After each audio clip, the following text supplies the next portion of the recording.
Welcome,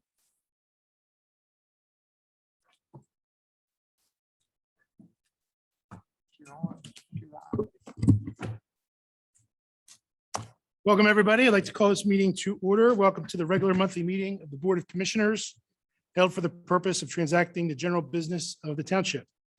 Today's date is October 12th, 2022. The meeting is being held in the Springfield Township building. It is also being offered in a live streaming feature. The meeting will also be made available on the township's website beginning tomorrow morning. Comments will not be accepted remotely during the meeting, but instructions for submitting public comment in advance of tonight's meeting were provided as part of the posted agenda. Please stand and join the Board of Commissioners in a moment of silent reflection to honor the service men and women who place themselves in harm's way in order to preserve our safety at home and overseas.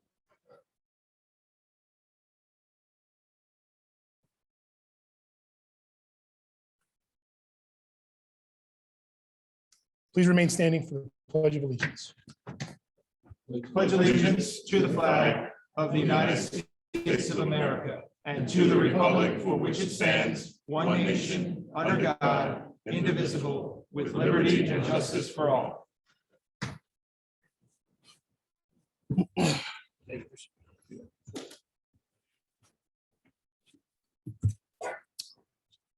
Phillies game start? Anybody know? Okay. Still warming up. All right, I would like to entertain a motion dispensing with the reading of the minutes of the previous meeting as written and recorded in the official minute book of the township. I'll make that motion. We have a motion. Do we have a second? Second. We have a second. Any comments or questions?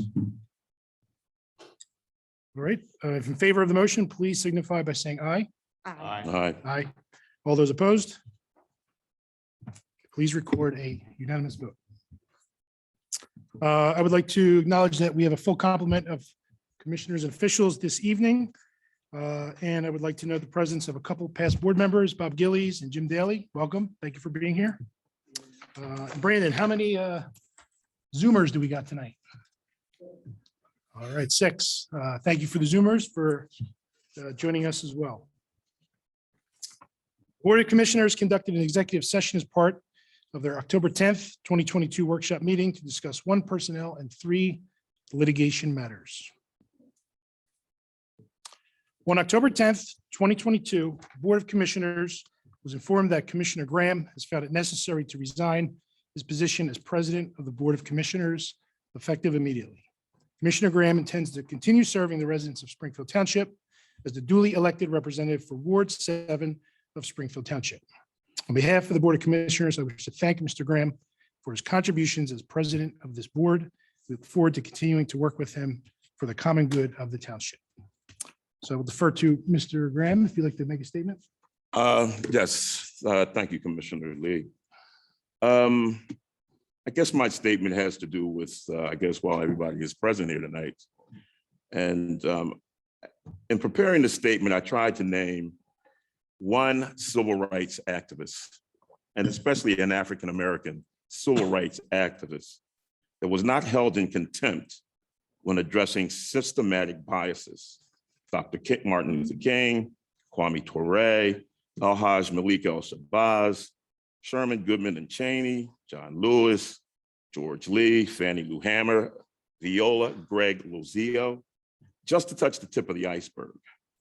These are people that were targeted, scorned, rebuked, rebuffed, and even lost their lives for just pointing out that something was not morally right in their community.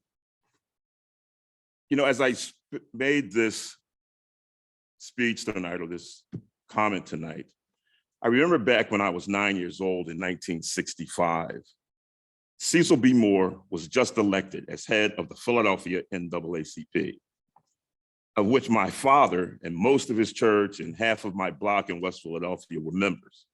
Uncle Cecil, as I remember, had a mandate for direct action on civil rights and a militant desegregation program that included desegregating Girard College.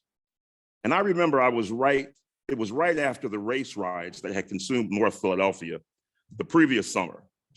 Cecil B. Moore promised to rededicate Philadelphia's civil rights campaign to improve the condition of African Americans and hoped to use the Girard College campaign as an outlet for that energy and frustration of the Black community, shifting focus from we shall overcome to we shall overrun. I remember walking with my dad in that picket line on Girard Avenue. And I was so proud, but I was a little afraid because of the police presence and the crowd that was jeering at us as we walked.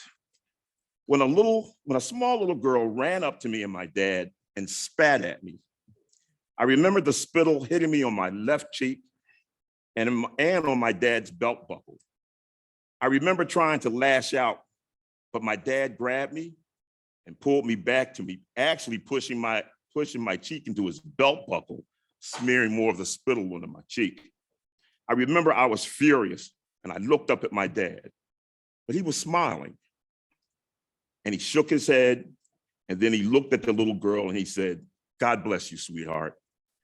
I just remembered seeing the little girl look at us curiously and then run back to her father, who was standing in the middle of Girard Avenue and just laughing at what his little girl had done. My dad looked at me and said, "Who do you think is standing taller right now, us or them?" He grabbed my hand and we continued walking as he wiped that spit off of my face with the back of his large hand. I remember in the moment of that time so well, because I honestly believe that that's when it started to define the path that I was to take. And that was just to do the right thing, even if I have to stand alone. My parents instilled in me, you have to address things that are morally wrong. I'm telling you that story so that you can understand the reasoning why I resigned as president of this board after only 10 months of sitting in the seat as the first African-American to hold that position here at the Springfield Township Board of Commissioners. I want to say for the record that just not one incident dictated that I resign. I would be remiss in not pointing out that during my tenure on this board, I've dealt with members of this board referring to children of color as packs of animals, being introduced to the crowd by one of the commissioners as the commissioner who brings color to this board, having to admonish this board for using the term Sambo in emails between the commissioners, and being called a race hustler by the entire community because I was defending the honor of some students of color because they were not being treated as human beings. Being told by this community that I'm a disgrace and that I should resign altogether. And because of time constraints, these are just a few of the indignations that I've endured. And then I am just supposed to let it go or get over it. And that's the insult. How can you tell me to get over it if you haven't been through it? But sometimes as I go through this, I'll just close my eyes and I'll remember the smile on my father's face. That fateful day when we marched around Girard College in North Philadelphia. I thank my dad for that inspirational instructions on me to be a man. And I wish that I could be half the man that he was. Marginalized voices in America have fewer and fewer avenues to speak plainly about what and how they suffer the effects of enforced civility.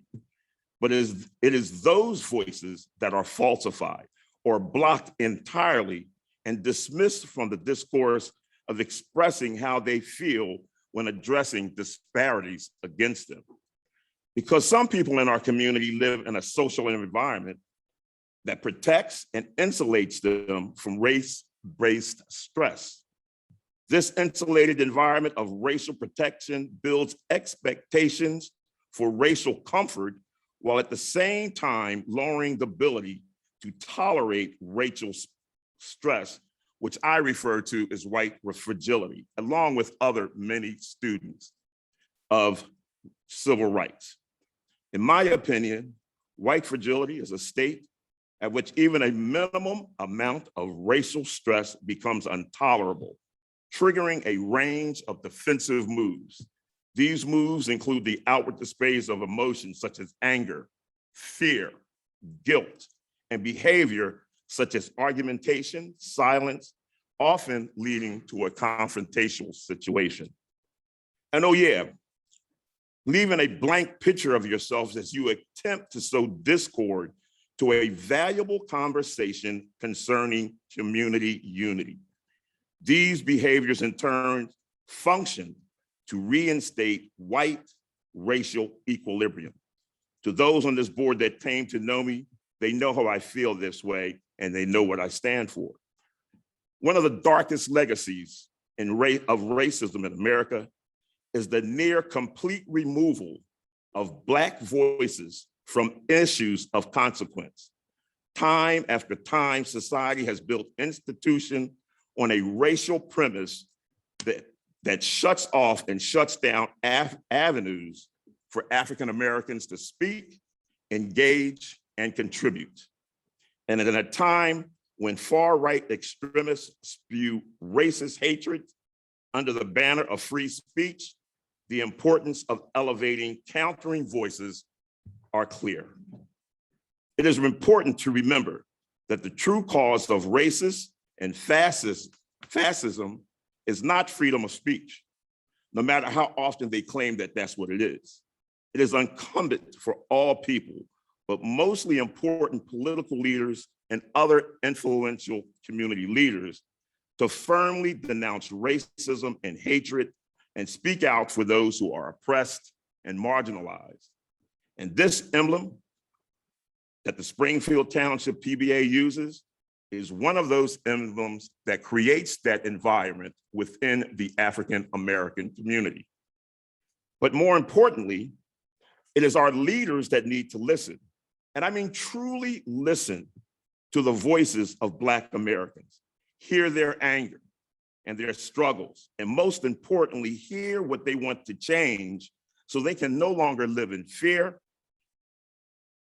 and when they walk in their own community. This is the definition of power of voice. Therefore, it is with great sadness that I inform the Springfield Township community that I'm resigning from my post as president of this board, that I've only served for 10 months to be effective immediately. I'm still going to continue in my position as as elected position as the Township Commissioner in Ward 7. I wish to thank this board for giving me the opportunity to serve as the first Black president of this board. However, I'm saddened by the slow response and in some cases inactions to concerns of the community of color when this board has boldly stood up for so many other different causes. I hope that we can take up certain measures to avoid this terrible predicament from happening again. But to be honest with you, I will not be a token as we address these needs. Thank you, commissioners, for allowing me to make that statement. Thank you, Commissioner Graham. With the resignation of Mr. Graham, the board is required to elect a new president. At this time, we can accept nominations for the office president of the Board of Commissioners. I would like to nominate Jim Lee for the presidency of the board. We have a motion. Is there a second? Second. There's a second. Any comments or questions? Okay. Any other nominations? All right. Hearing none, I'll open it to comments or questions again. I'm abstaining from the votes on the new executive board. Okay. All right. All those in favor of the motion, please signify by saying aye. Aye. All opposed, say nay. Please record a unanimous vote. 601. Sorry, 6-0. 6-0 vote. All right, with that, the board is required to elect a new vice president. I will now accept nominations for the office of vice president of the Board of Commissioners. I move to elect Commissioner Standish. Okay, there's a nomination for Commissioner Standish. Do I hear a second? Second. We have a second. Any other nominations? Hearing none, are there any comments or questions? All right, please signify support by saying aye. Aye. Aye. All opposed, say nay. Please record a 6-0 vote.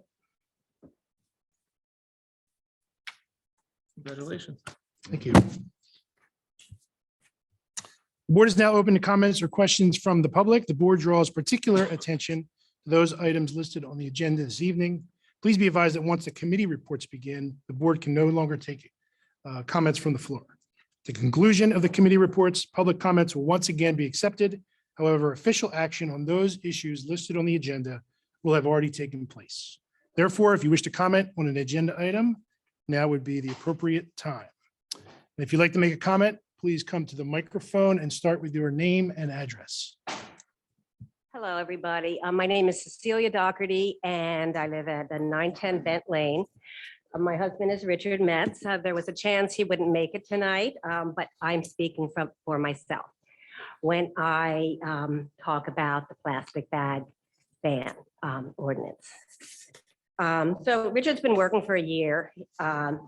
He has founded a regional group to support other townships who have been somewhat successful.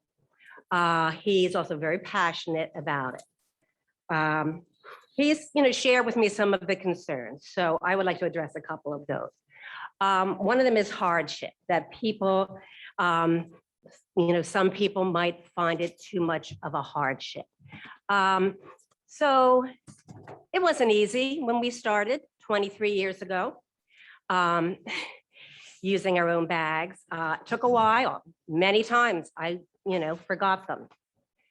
Doesn't happen that much anymore, but it's not easy. But considering all the adjustment that we've just made over the last couple of years and all the adjustments that we will need to make going forward, this seems very small, a good place to start. We need to be more resilient. It's as simple as that. Any problems that come up can be addressed. There's a whole year to address any issues that might become problematic for some people. I studied education, and one of the things that really kind of stuck with me that I learned, because it went against what I had thought, that basically is that you don't lower your expectations. If there's a group that struggles, you don't lower your expectations. They can do it. We can do it. It can be considered condescending to say, well, people can't do it. People are doing it. Lots of people are doing it. Why not everybody? Why should it just be some people doing something that will make a difference for people's health, et cetera? Another issue is for some groups that might face hardship, they could very likely be the same groups that bear the worst effects from pollution and climate change. So, that could easily cancel out any of those issues. So I just think we need to keep adapting. That's, as far as I'm concerned, that's the future. We're going to have to adapt. And if we don't adapt fast enough, we're going to have serious challenges adapting at all. That's my feeling. Another issue is education. It's really hard for me to imagine that people don't know how to do this or that it's happening. And I thought back, well, when I lived in Maine, where 23 years ago, people were doing it. This is how I learned. I saw people bringing their bags, and then I brought my bags. It's not that challenging in terms of education. I think most people, if not everybody, knows the importance of it. And other groups can educate. There's all kinds of groups that can educate, but only government can legislate. So I am asking you guys to use the power that you have been given to legislate, to make a simple but yet important first step in moving towards a more sustainable, a more resilient world. Please support the citizens who want this. And, Richard obviously wants it. He's been working so hard at it, as have others. Maybe Springfield could be one of the first, not, I was involved in the EAC in the early years. And I remember even back then thinking, why can't Springfield be one of the first? Why can't we, lead the way? Why not? Please, I'm asking for your help. We've all been working very hard at this and with some help, and no one else can do it but you guys. You're it. Thank you. Thank you, Cecilia. My name is Ellen Stevenson. I live at 18 Rose Lane in Flowertown. Excuse me. First of all, I just want to recognize Commissioner Graham for his leadership on the board, but also in many other roles in the community. I'm sorry to see, but I'm happy you're on the board. Thank you for that. I'm sorry. I also want to let you know how I support this bag ban. I don't know how many of you are going into stores and actually purchasing things. Probably your wife is the shopper. But a lot of stores are already asking, do you need a bag? Because so many people are bringing them.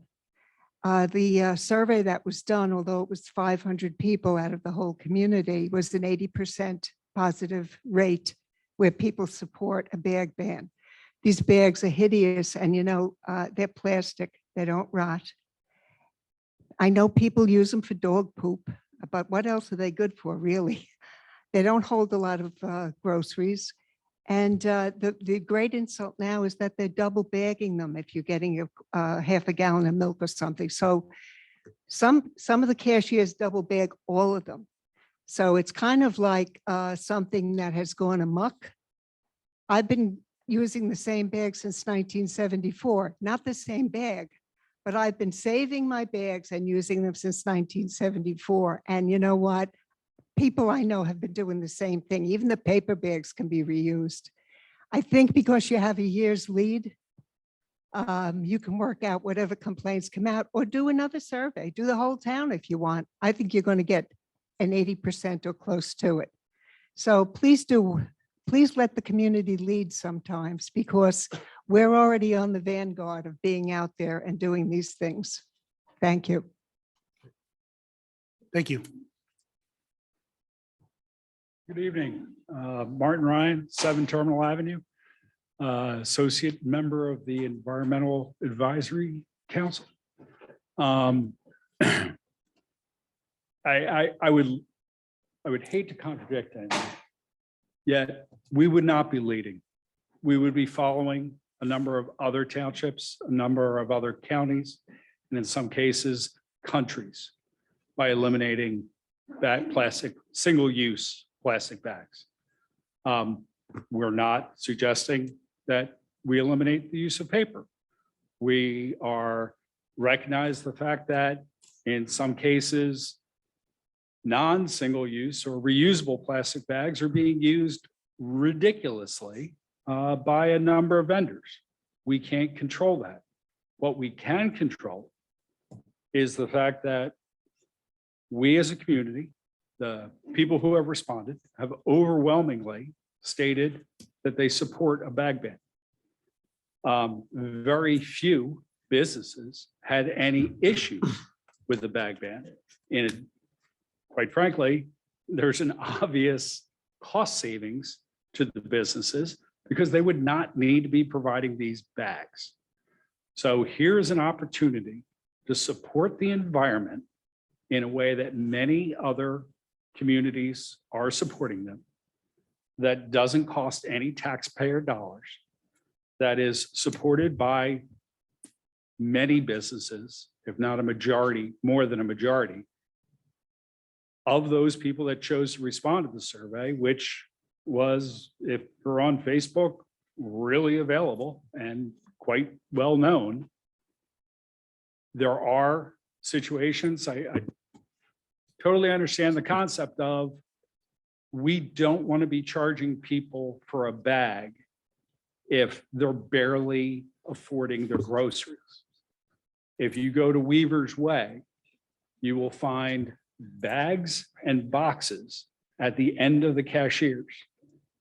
I've used them myself because I often forget my bags. In addition, last time I was at Giant, I forgot my bag. So I put my food back into my cart and took my food out to my car and put it in the car. But then I found my bag. So I actually put it in my bag. It's This is dedication. not that hard. There is a year to do proper education, to set things up. My wife is very, very happy about the fact that the 20 extra reusable bags, which we have in our home, have an opportunity to go to people who need them. We can do this. Doesn't cost taxpayers any money, doesn't cost the township much or anything. And it saves the businesses, possibly even driving down the cost of groceries. I say possibly because we all know that's not going to happen. So I'd appreciate it if you'd support this. I think it's the right thing to do, and it doesn't cost anything. Hope you have a great evening. Great, thank you. Just one point of clarification for the plastic bag ban item on the agenda tonight. Tonight is not a vote to adopt the ordinance. It is merely to vote to advertise, which needs to be advertised for a minimum of 30 days. So because of when we meet next month, even the quickest we would vote on it is probably December meeting. So I just want to clarify that. It doesn't change any of your points of support, but. Good evening, Angelina Banks. I live 7803 Queen Street in Winmore. As someone who's lived all over the country, specifically in California, when the plastic bag ban became enacted, it was interesting to live through that and to see what else was affected besides the environment or environmental impacts or lessening of that. And I can tell you from firsthand experience that things changed drastically at the supermarket. Within 6 months of the bags being banned, shrink or theft was so high that the supermarkets had to put in turnstiles. That didn't stop theft. Next, what had to happen was they had to put armed security guards in because the theft was so high, because bags is how you denote who paid for their purchases typically.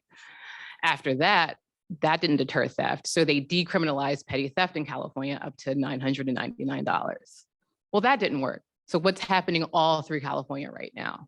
Many stores are closing because the theft is so high. So I live in Winmore. I live right on the border of Philadelphia in Springfield Township. So I occasionally shop at the Acme and Market Square. Well, within a week at the Acme and Market Square, hand carts were gone. So many people did not have bags and didn't want to pay the 10 cents. They took the hand carts to their cars and they never brought them back. Within 6 months in Philadelphia, there was major thefts at the supermarkets in Roxborough. People just taking cartloads of meats, beef, fish, alcohol straight out of the store. I'm even watching it with my very own eyes in Philadelphia. So I'm not against a bag ban. I just think we should urge caution when we're asking people to drastically change behavior, that sometimes it opens doors for other types of behavior to come through. And what I've seen and what other communities have seen throughout the country, that unfortunately a side effect of something as simple as banning plastic bags results in major theft. And I just show a little concern for the smaller businesses that were already so drastically impacted by our pandemic, that just the additional shrinkage of theft with some sort of impending bag ban could negatively affect them. And so that's all. So just really think about how else this affects, whether it makes you feel good or the theoretical impact on the environment in 20 years. How does it affect us today? How does it affect our business? How does it affect those who rely on turning a profit that could be impacted by a bag ban? Just little things to consider for somebody who lived through it. You guys can look at California, pull the numbers and see how the crime was impacted with the bag bans happening and other steps. And then just talk to your neighbors in Philadelphia. Was this good for us? We already have rising theft in Springfield Township right now. I mean, this, and even in our neighboring communities. So it's just something to think about, that a bag ban can impact more than just what we think. Thank you.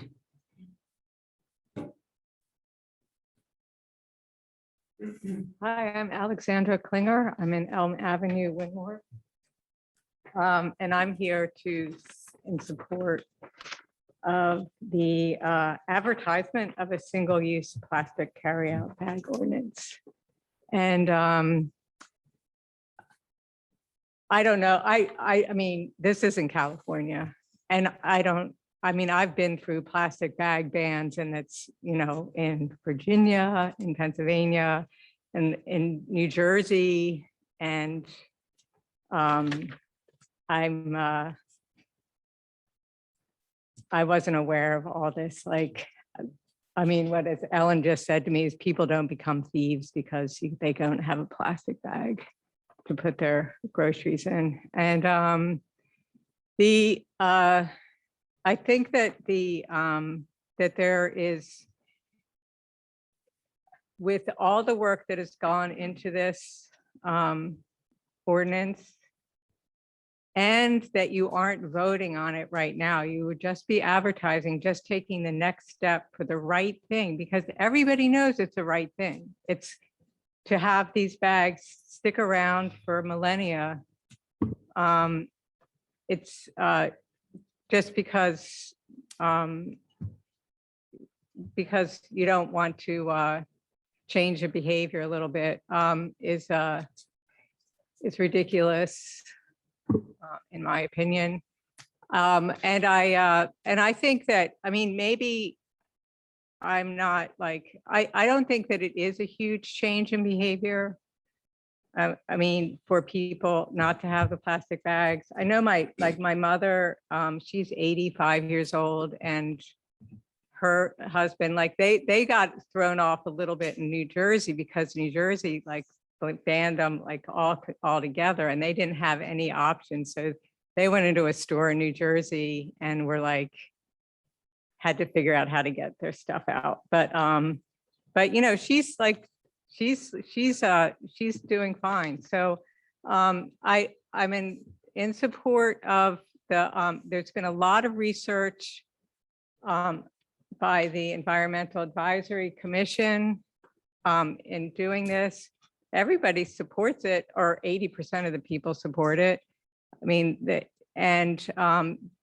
businesses can deal with it. It's really good points about, I didn't know that it would save the businesses money.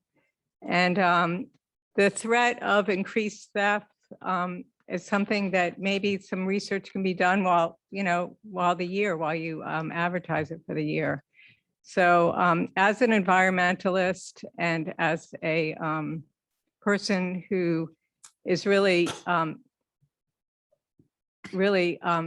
hoping that this township can do the right thing, I'm here in support of the plastic bag ban. Thank you. Thank you. Hi, Richard Metz, 910 Bent Lane, Erdenheim.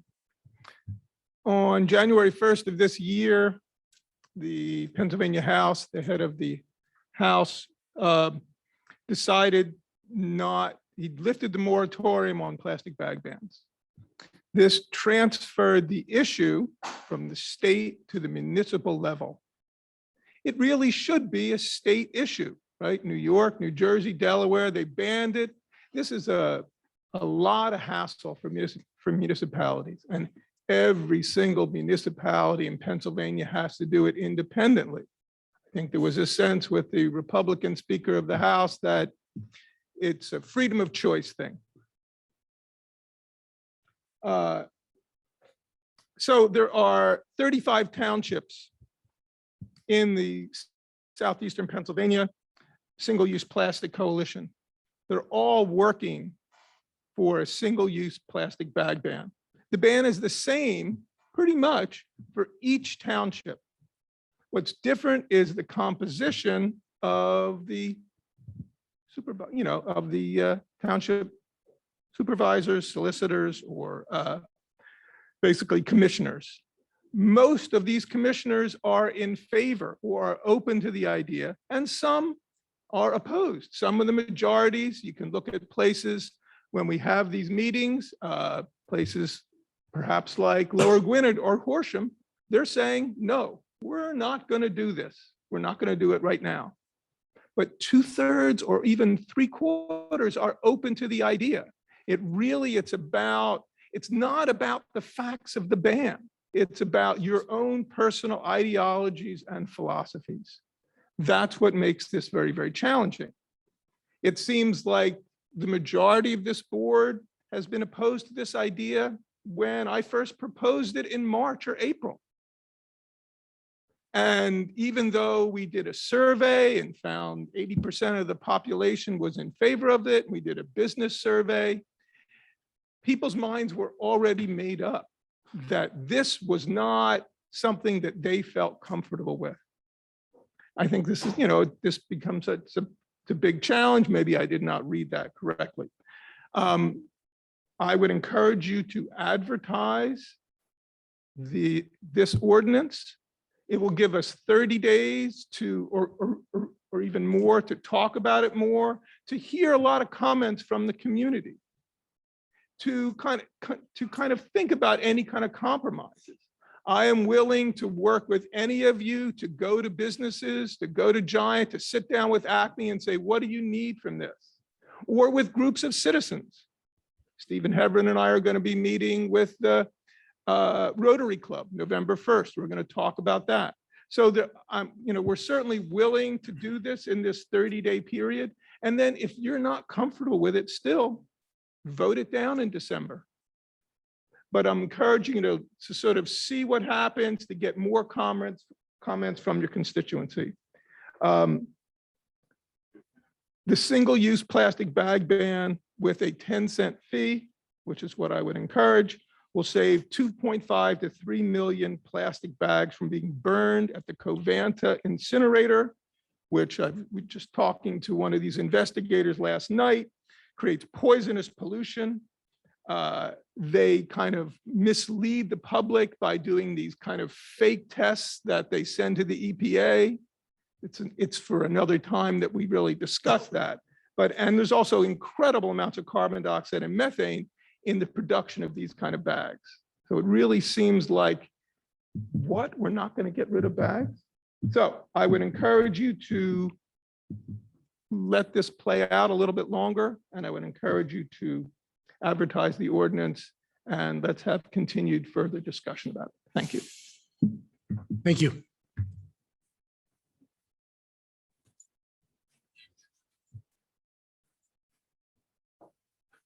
Bob Gillies, 213 Woods Road. How's everybody? Good to see you. The plastic bags, I think was Whole Foods who did a study, and the president of Whole Foods said that the actual use of plastic bags, the one single-use plastic bags, is less of an impact environmentally than the reused bags, because the reused bags are made in China from China fuel, and the plastic bags are made here in Pennsylvania with natural gas. So please consider that. Also, the unintended consequences are true of increased theft when there's not bags. And I would think if you went to Acme today, you would find out that there's increased theft just by having the self scanners, that there's more products going through where people might inadvertently even drop something and not pay for it. So I would recommend that you push it back to, I suppose it's the Environmental Commission, push it back, let them go through some of the other studies, check out, because 30 days is not enough time for a full study for all the residents to understand what's going on. So that would be my recommendation if I had one. Not that I'm opposed or unopposed, but in New Jersey, when the plastic bags were gotten rid of, the supermarkets also said if you're getting rid of the plastic bags, you got to get rid of the paper, because they didn't want to pay for just paper only because it was too expensive. So the compromise there was to get rid of all bags. Now they're bringing them back for Grubhub and all home deliveries because it was impacting their ability to deliver products. So there's unintended consequences, and I think you should pay attention to those and do a little more research, and 30 days wouldn't be adequate. I'm here for two other reasons also. I suppose it's open, so might as well right now, right? One was there was an advertisement for a meeting for the trails at the library about a week or so ago. Jonathan was there, and so was Suzanne, our Commissioner Cobbin. I never could say your last name, sorry. But it wasn't a meeting. It was an open house at best. A meeting would have minutes, questions, Q&A. And when we went there was nobody who could answer questions. about how wide the pavement would be, who would be responsible for a trail if it's a sidewalk, who would have the liabilities, what happens with the trail in the backyard of somebody's property. So there was a lot of things that weren't answered. So we went through this trail at least 2 other times, and it seems like the same amount of people were there, the same neighbors were there, and do not want that, trails in certain areas. Others say they do. I always say, well, put dots on a map of everybody who doesn't, put it through their yard and see how it works. And then the final thing I'm here for, and Commissioner Graham, sorry you felt the need to step down for that. I mean, that was your option, and some would say maybe it would be better stay and fight, but I appreciate your either way, fighting for your position. Don't think the fight's over. No, well, I understand that, and that's why I'm here, because it's I understand it's not over, and I do have a question for this board, because we already know, I've been out of touch for a while, and you guys have a sort of a red book, I call it. It's more maroon. The zoning book, it tells you all the do's and don'ts, all your rules and regulations, what you're allowed to do. And then I went online and found out that was amended in 2020. So it gives you some more leeway, less leeway based on what they were talking about. And I went through every single page, and it gave you different things, actions you're allowed to do, license and fees, things with public buildings, park and recs, land subdivision, water supply, street and sewer improvements, bridges, sidewalks. You go through all these things you're allowed to do as commissioners. And when you vote on these things you're allowed to do, and somebody sues you, you're protected by the township putting up insurance and a fight to fight for your case, because you made a vote in good faith based on the bylaws, the US Constitution, the Pennsylvania Constitution, and the first class township code. And you did in good faith, did that. And because somebody sued you personally, or tried to sue you personally, because you made a decision that you felt was in good faith, but wrong, but somebody said it was wrong and they decided to sue you, you would be defended by the township. So I was curious. I know there's certain levels of where you're defended. And then if you go beyond a line, you would no longer be defended. Now you would personally be responsible. The township insurance would not cover you if you were sued civilly because of an action you took purportedly on behalf of the board. So I was not sure. So I reached out to Solicitor Garrity and asked him a question. Jim, I don't know. Refused to answer. Yeah. And Jim did not know the answer. Only reason I reached out to Jim is because I'd known from past, and it was not to usurp anybody, just to get any information. And that question is open. So you need to, I don't know if anybody has asked the solicitor if we go outside of our purview as commissioners, which is clearly is. It's clearly outside, regardless of your position on a specific badge or using the word Springfield Township or anything, because we got Springfield Township Soccer, Rotary, lacrosse clubs. We got Springfield Baseball now. We got the Springfield Library. So it's not a patented word or a patented term. So I believe you would be outside of your purview, and I would think that you would want to know before you send any document to the police, before you escalate this any further, that you would want to know if you are personally covered or if you would have to defend yourself. And I believe, as my experience, you would have to defend yourself. And that's a question I think you should ask the solicitor before you do any action that would be detrimental to you as personal citizens. That's all. Okay, thank you. Thank you.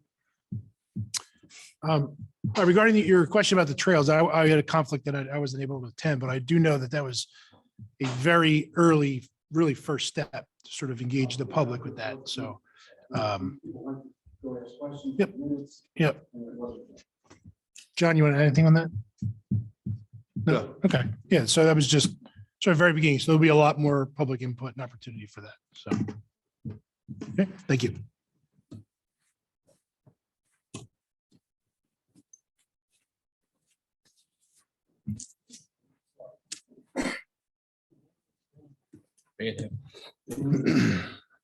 I know how to walk like that too. Hopefully in a couple weeks I won't be. Jim Daly, 307 Penn Oak Road. just real quick, I used to golf with Marty, and what he said about the car is true. He used to leave his golf cart, walk back to his golf cart, go get his towel, come back, just like you do with the groceries, right? It was a 4, 5, or 6 hour round of golf. With respect to, I just want to compliment the Springfield Township Rotary, the PBA and the Windward Fire Company had a really nice event on Saturday. I mean, there was a lot of people there throughout the day. It was a really nice event. And it was nice to see the community come together with those 3 entities, the PBA, the Firehouse, and Rotary. And it was really a nice event. I like to see that in our community again, instead of, excuse me, all this division. I do have some questions because I wasn't here Monday night. With respect to potential litigation with the PBA, who would be representing the township? Would it be Mr. Garrity's office or private counsel? Well, there isn't any litigation with the people. What is being proposed? Nothing. Yeah. A demand letter, something along Just those? a letter has been approved to go out Is to the people. that a demand letter? If such is a demand, then there could be potential litigation. Yes, sir. Okay. And the reason I asked that is because it seems like at that point, if it does reach a level of litigation, we'd be suing ourselves. Notwithstanding it's PBA is a private organization or a separate organization, we'd be using taxpayer dollars. Again, if it's Mr. Garrity's firm, it would be at the municipal rate. If we go out to a private firm, I mean, you're talking $300 or $400 an hour for litigation against our own police officers, and they'd have to respond in kind in their funds, which many of this community contribute to the PBA for their benevolence in the community, not necessarily for litigation purposes against their own township. So as a former commissioner, I just see that as turning, we're dividing this township. And I think it's incumbent upon you fellas and Susie to try to bring this township a little bit more together. I've been down in Philadelphia last week. Last week, I was 2 minutes away from being the place where it was held up with the students, put the gun to the head with my son, picking him up at 9 o'clock. This morning, I was down there and the 3 officers were shot around similar time down Temple. And I think at this juncture, Springfield Township is an extremely safe place. And whatever you commissioners can do to keep the morale up of the police officers, you need to do it for this township. We live in an extremely safe township. I always tell people some of the biggest problems, you have a squirrel or you have a fox in your backyard and you're calling the police. We don't have a lot of crime, but it's starting to creep in. You get catalytic converters being stolen out of the high school parking lot midday. Okay, police officers are pulling people over and they're running back into Philly. If we think we're innocuous when it's not going to happen, it's going to happen, and it's happening throughout the suburbs for no reason, no particular people. It could be anyone of any race, color, creed, whatever, committing these crimes. But if we're now suing our police officers, that sends a signal that we're not supporting our police and our officers. And I just hope, we can tone it down. I do feel ashamed that Commissioner Graham has stepped down. That's my own personally. I always thought I worked really good with Eddie. I really did. And it's a shame that you had to step down for your reasons. But I hope we can somehow come to a reasonable conclusion that, everybody, and at the end of the day, we may still be at loggerheads, but I think the township safety is kind of at stake. And I say that in all fairness and whatever I can do to help support you, all you, but that'd be my comments. So thank you. Thank you.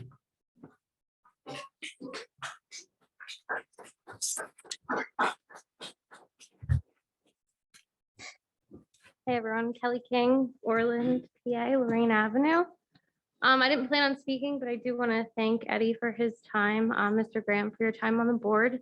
And I just wanted to point out how different this is in person. I've said this at school board meetings as well. I try to make it a point to be here. We all have busy lives and can't always make it. Sometimes sit on a Zoom screen and watch. It is so different to be here in person and to hear kind of the chatter and to see some of the mannerisms and behavior of some of the board members when individuals speak.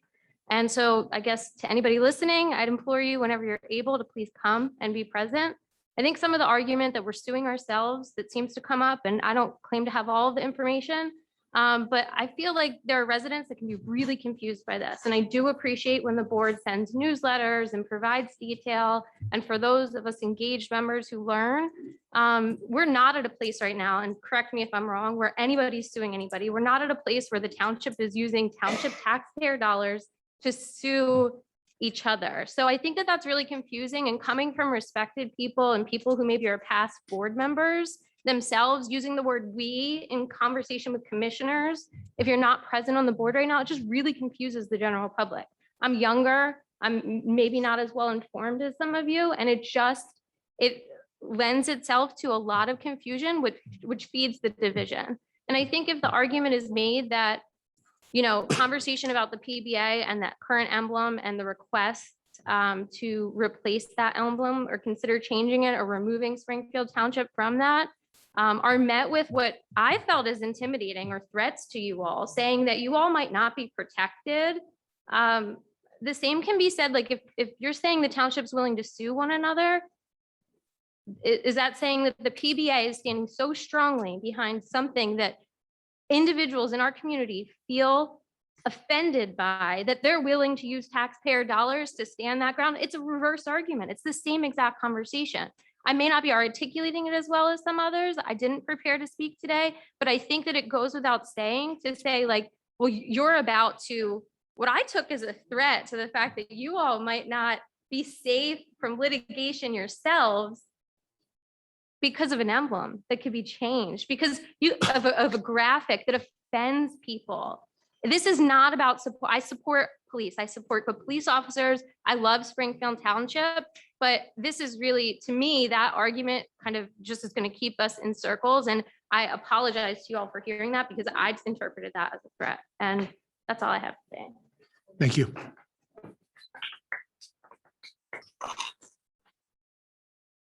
Mr. Lee, could you explain where you are? I get lost.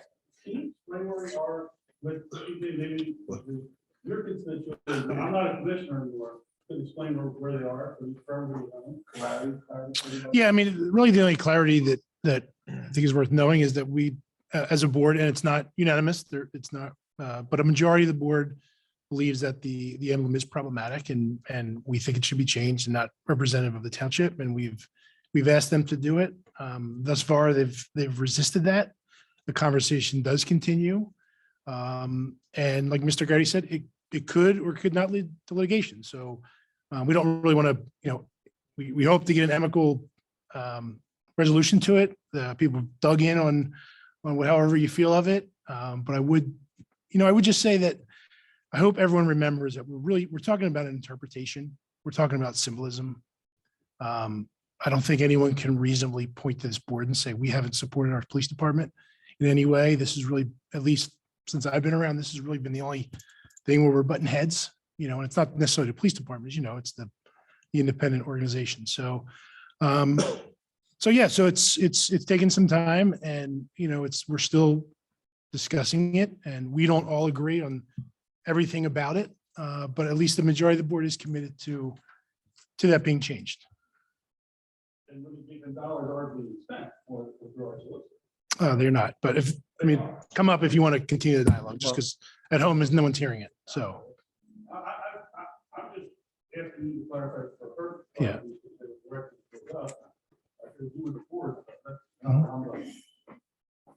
Did you want to Kelly King chime in, again. Jim? 208 I Lorraine. did, but I don't. I think what you're being asked, and I don't want to speak for the board, but if you watch these from home, and I'm sure sometimes you do, you cannot hear the community members. So if you want to address either me or them, I think that this is the way to do it, right? Because I know that I could be heard right now and I'm being a recorded voice. There are a lot of challenges. Even Monday, I sat through probably 75% of Monday's workshop meeting. It was a lot quicker than the past one, so that was cool, y'all. I've tried to be an active participant, really starting with COVID when I had more free time myself.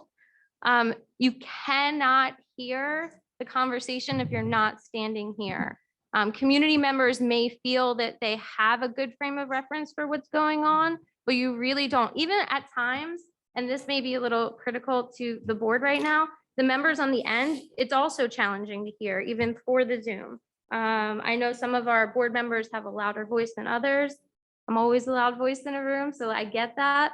But I encourage people to be present when you can. And honestly, if you want to talk to me now or after, or talk to them, you just have to ask it here because people can't hear what you're saying.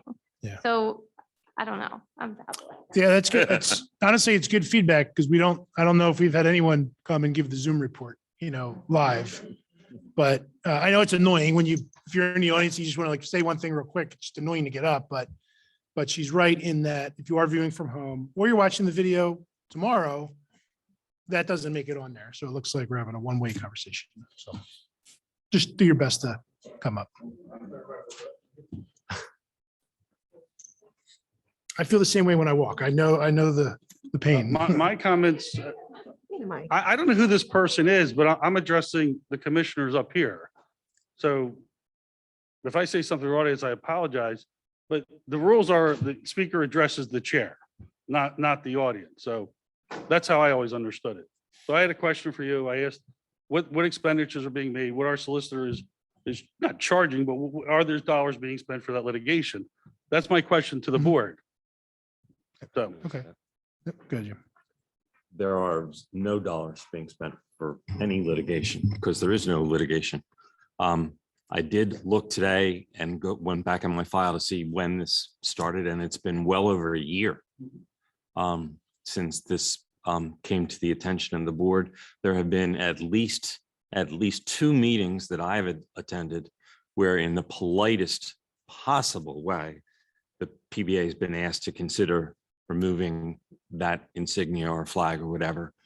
And they have been very nice meetings, very amicable meetings, and a vote was promised in both cases. In both cases, a vote was taken, it's our understanding, among the members of the PBA.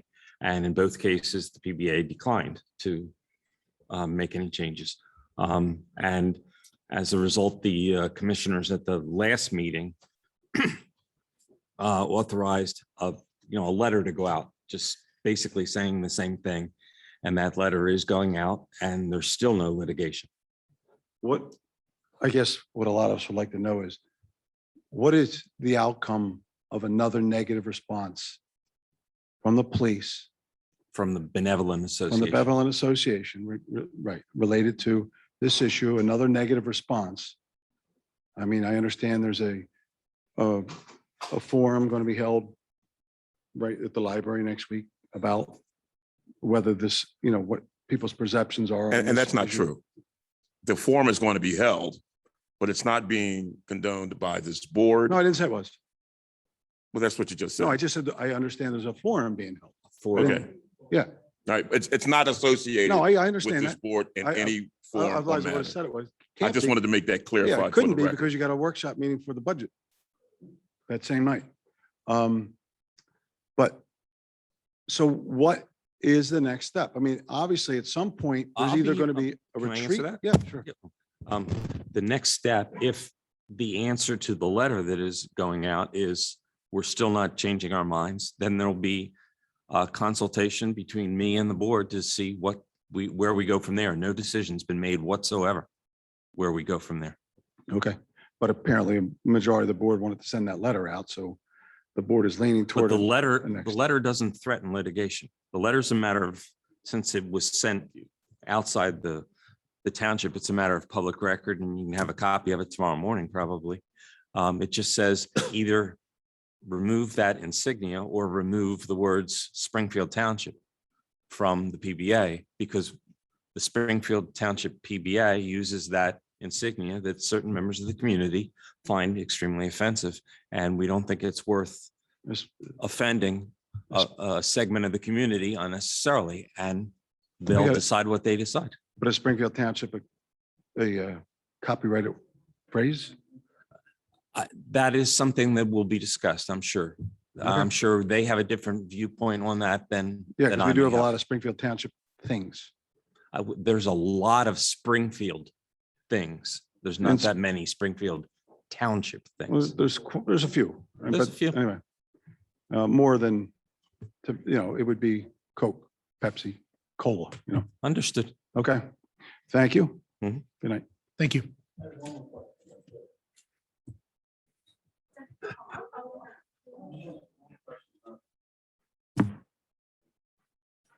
So Mr. Garrity, if this is not litigation, are these discussions being held in executive session and why?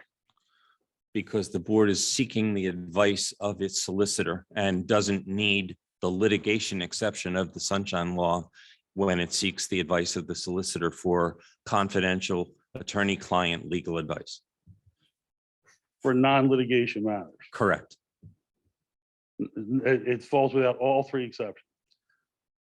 A lot of It's not people, personnel, it's not real estate, it's not litigation, but you're saying just because they're seeking your advice on a non-litigation issue, it should not be public. if you go into the Sunshine, everyone thinks it's litigation, real estate, and employees, Because I and used to that's have a good completely solicitor. wrong. I used to have a good solicitor who used to tell us that, but that's okay. Well, it isn't. It's also any privileged communications. And Why are they privileged? because I gave the advice or I am involved in the conversation and they're done in executive session and it's privileged. Any advice from me on any subject, even unrelated to Unrelated. litigation, is confidential. Okay. Thanks, Jim. You're welcome. I would just note that the individual views of the commissioners has been pretty public. So some of you I recognize from being at our business meeting in April where this was discussed to a packed room and it was a long night and a lot of people shared their views. So the commissioner, I don't think Commissioner Standish was there that evening, but the other 6 were. And we freely shared our views. So it's not a matter of we don't want to tell you what we think. I mean, you can go to the website in the minutes and watch the video. But I defer to what Jim said is correct. I'm Gina Doyle. I live in Flowertown, PA. I was here Monday night and you clearly said Monday that you were not going to comment on anything about the PBA because of possible litigation. That's what you said Monday night. Was it recorded?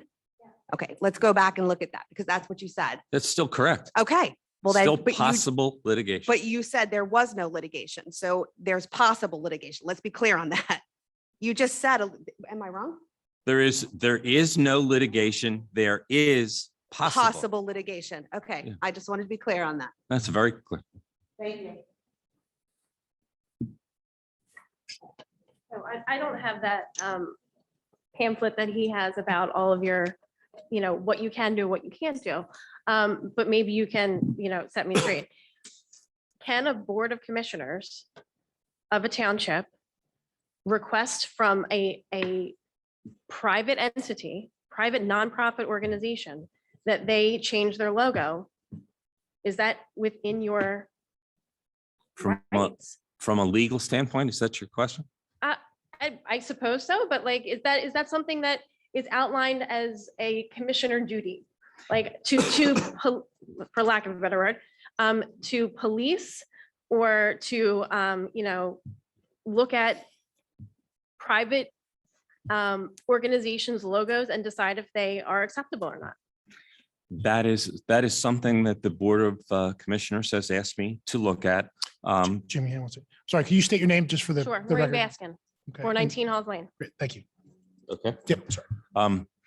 That is something that the Board of Commissioners has asked me to look at. There, in my opinion, there are circumstances where that is entirely appropriate, and I'm not positive, but I think the piece of paper or whatever it is that Jim had before is the amendments to the First Class Township Code at the end of the year, or maybe it was Bob, I'm not sure which had it, that would supplement the First Class Township Code. But the First Class Township Code has dozens of powers of the board that would multiply into dozens and hundreds and thousands more powers of the board because they follow logically.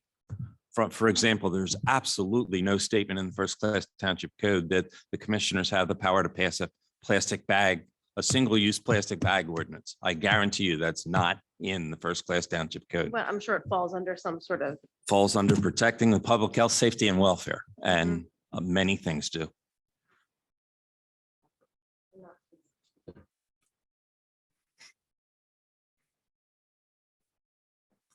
Evening again, Angelina Banks. So this whole State your address too, conversation, please. 7803 Queen Street, Winmore, PA. Thank you. As a resident, and being at meetings where this has already been discussed, this is extremely frustrating for me. because this is a discussion about something that offends some group, some people. Whereas there are many people who are offended at even having this conversation. There are many people that are offended that the police are under attack or the Benevolent Association is under attack. So what do we say to those in our community who actually live in Springfield Township? What do you say to them who feel like they're being attacked because the people that keep us safe in a way are being attacked? And then also, for me, I'd like for this body to be focused on other issues. Like, let's come up with a problem. Let's come up with a solution about the 7-Eleven on Willow Grove being robbed all the time. Let's talk about the Wawa on Susquehanna that is no longer open 24 hours because of crime. Like, what are we doing here to help our community and not to coddle and wrap feelings? If we are going to issue edicts and ask people to change things because of offense, are we going to ban dog walking because someone may be offended because it triggers something related to slavery and dogs? Are we going to ban the sale of cotton? I mean, we need to focus on really, really serious matters. And I do understand people are offended, but at the end of the day, we live in a very safe community. We have a fantastic police department. And I really think this body would be better served focusing on more serious issues. Thank you. Thank you.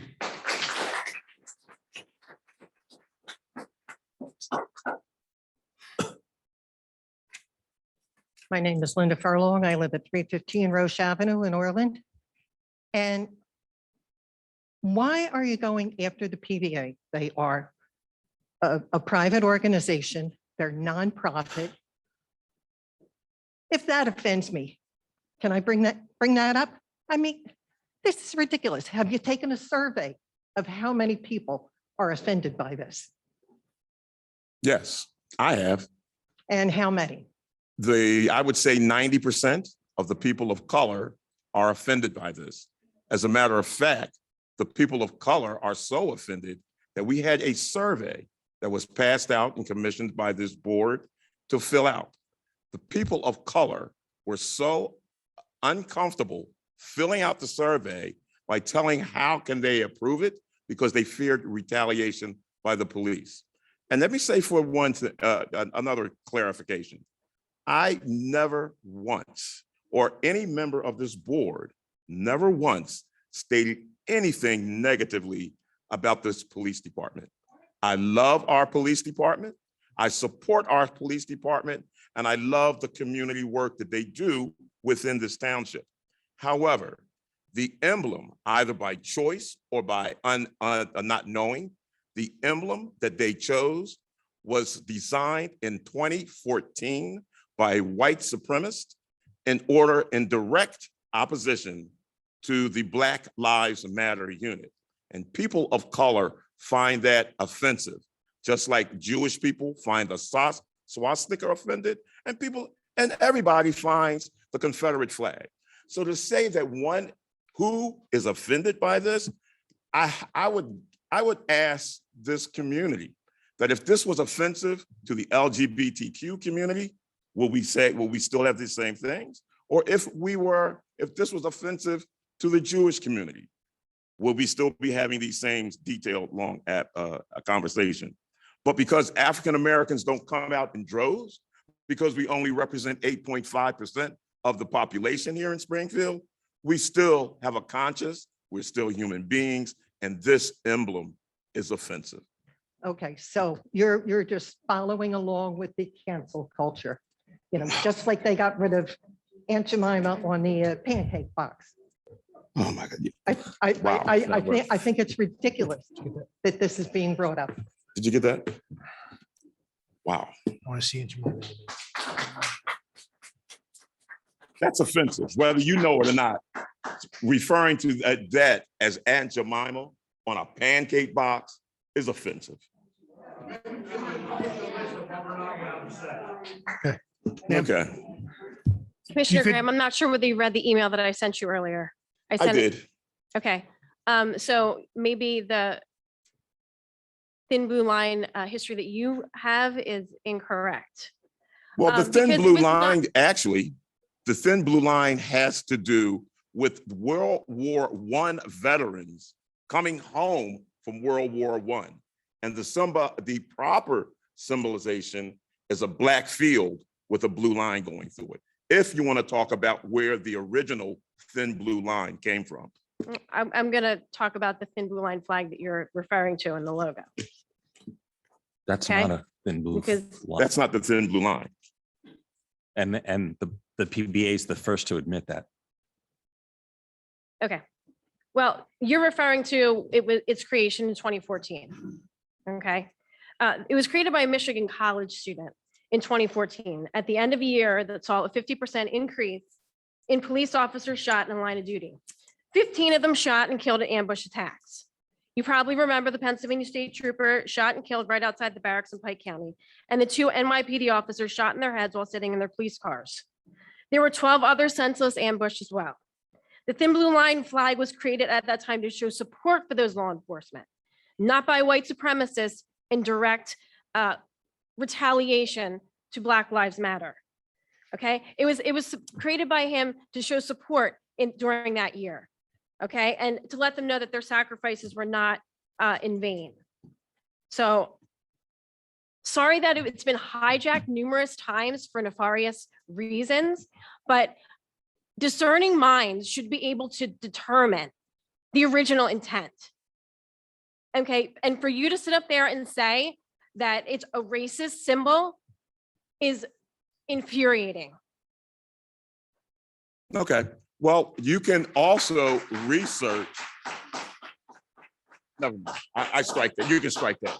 You can strike that. It's not worth going into that. Sir. Good evening. Steve Mancuso, 607 Overbrook Lane in Orland. Kind of was debating whether or not to come up here and speak about this. Currently, I'm a Philadelphia police officer, obviously living in the Springfield Township. 18 years, going on 18 years serving in the police department. I'm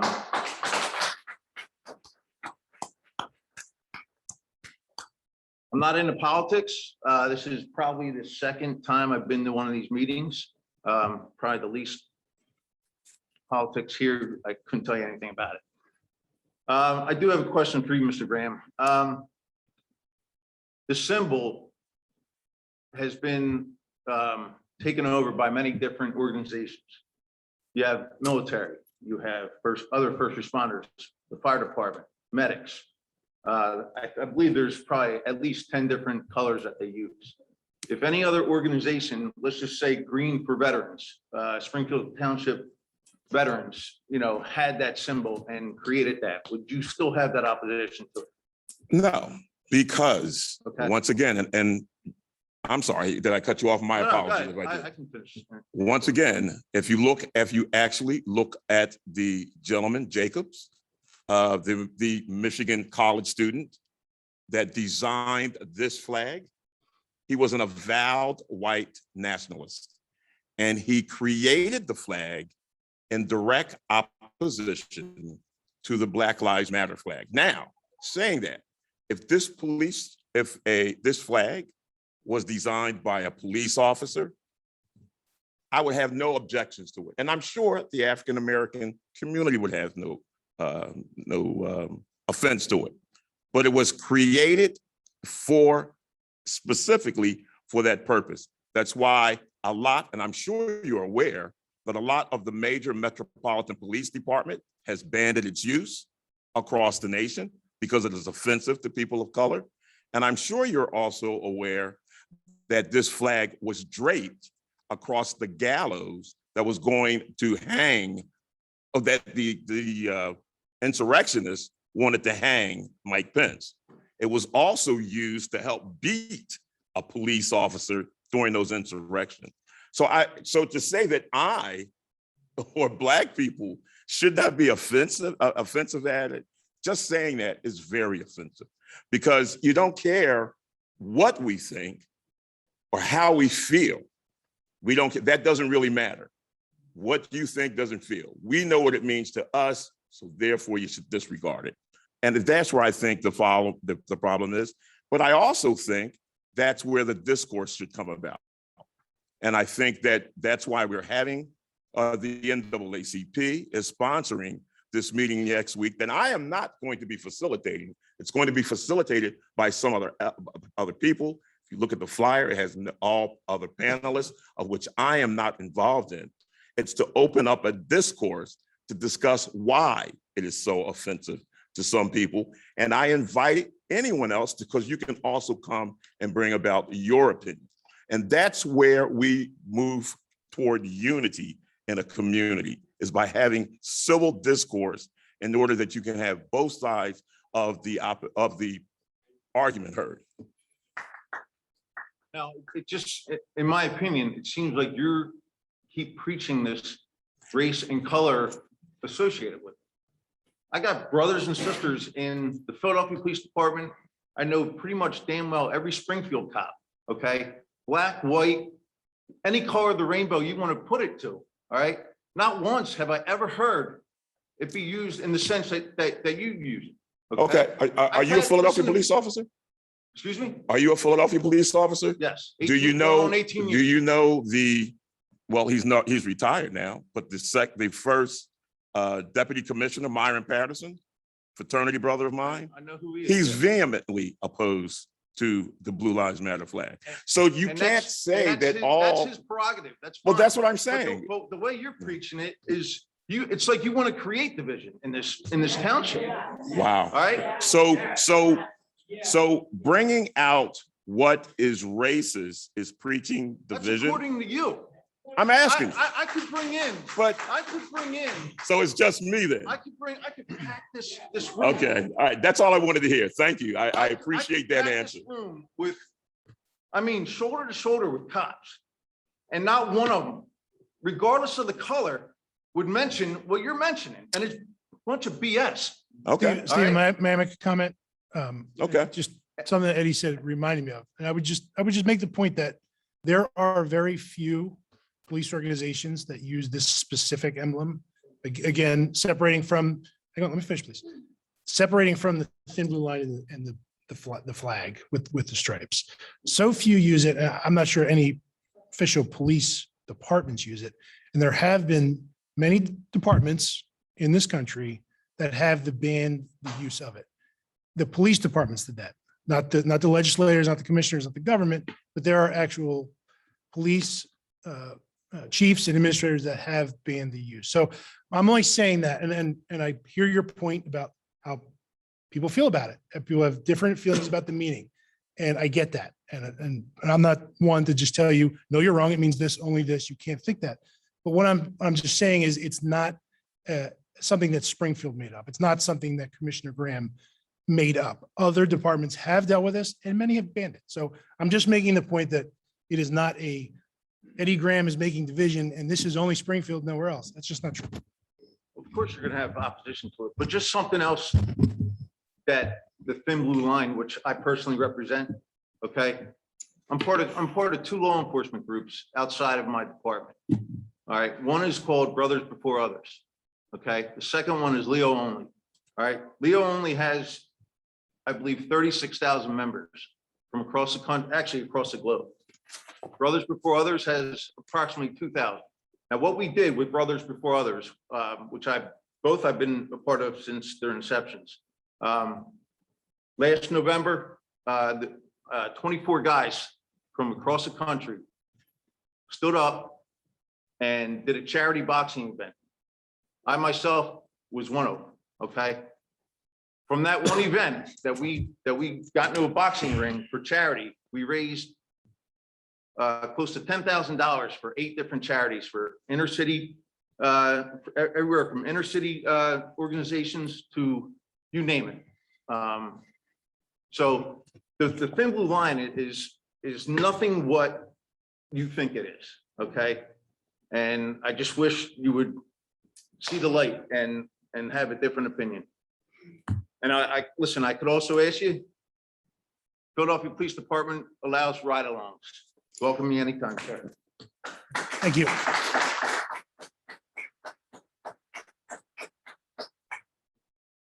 I just want to say I absolutely support our police departments, no matter where they are, not just Springfield. I don't know how they get up every morning and go do that job because the country's loaded with guns and you're all, I am very happy that you're here in Springfield Township and keep us so safe. But I want to tell you how I was educated on the blue line flag. I don't have, my sons are not policemen. You know, I don't have a line of policemen in my family. I had never seen a blue line flag until the insurrection. And that's how I relate to it. And you know what? I'm probably one of millions of people because millions of people were watching that. And there's so many people who don't know the background of how the police have viewed the blue line flag. So I'm just telling you that to me, that's the first time I saw it. And I'm sure many Americans, it was the first time they saw it. And seeing it draped on that gallows and everything, to me, it represents the insurrection. And that's how it is, because that's where I was educated on it. And I'm learning by listening in these meetings to policemen and also listening to the commissioners and listening to Eddie Graham and to friends that I have. So I don't think that I don't think that one side or the other is causing division here. There definitely is a division, but I think, and I truly hope we're bigger than this. And the other thing I dislike, and I might as well say it, is I don't like the Black American flag, black and white. What is better than the American flag up there? And I see a lot of organizations are adopting a black and white American flag. Why? It's the American flag in black and white. That's exactly what it is. There's the American flag. If it were me, I would use that.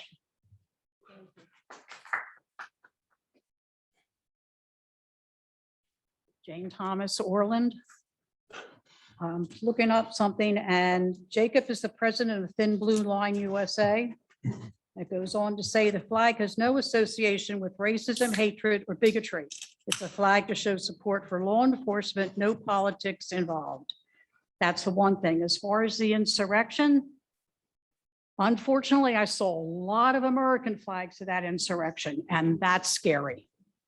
So that's that one thing. And as far as your survey, that was done by you. I've done my own, and there are a lot of people who are not people of color, however you want to say it, are not offended by that thin blue line.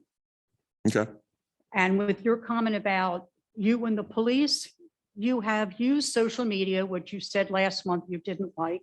You have had your town halls and you have badmouthed the police quite often. And that's just, Wow. Well, are you going to disagree? I do disagree.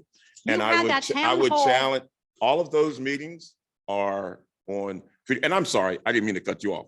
Please continue. The town hall that you had in regards to the issue at Walgreens, And of what? in reference to the 3 kids at Walgreens, you had a town hall.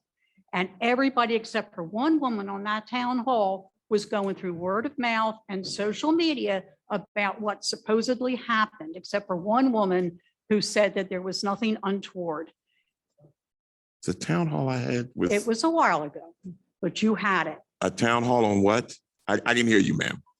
The issue at Walgreens with the 3 At young kids. Albury's? Walgreens. Walgreens. Okay, I didn't understand what you said. That's why I asked. Yeah, that was an issue that I had a town hall on. And it was all social media and word of mouth. There was one woman on that thing that said that nothing wrong happened. The only She thing that pulled I in ever, and watched, and you kept your mouth closed while everybody badmouthed the police. okay, And you've done it quite often. okay. And one other thing. If I walked in to vote and I talked to all the people that look like me there and ignored all the people that look like you, what would you call me? A person that just talking to one side of No, the the people. way and you talk, I would be the racist. Oh, my God. Okay. All right. That is your opinion. And I appreciate your opinion. No, she's done.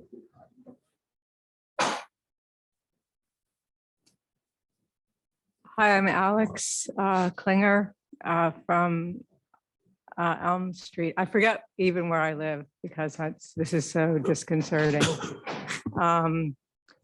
I'm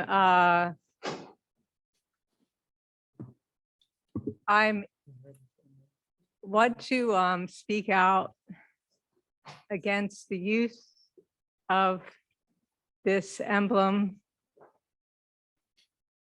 I think that well, I'll tell a joke first, okay?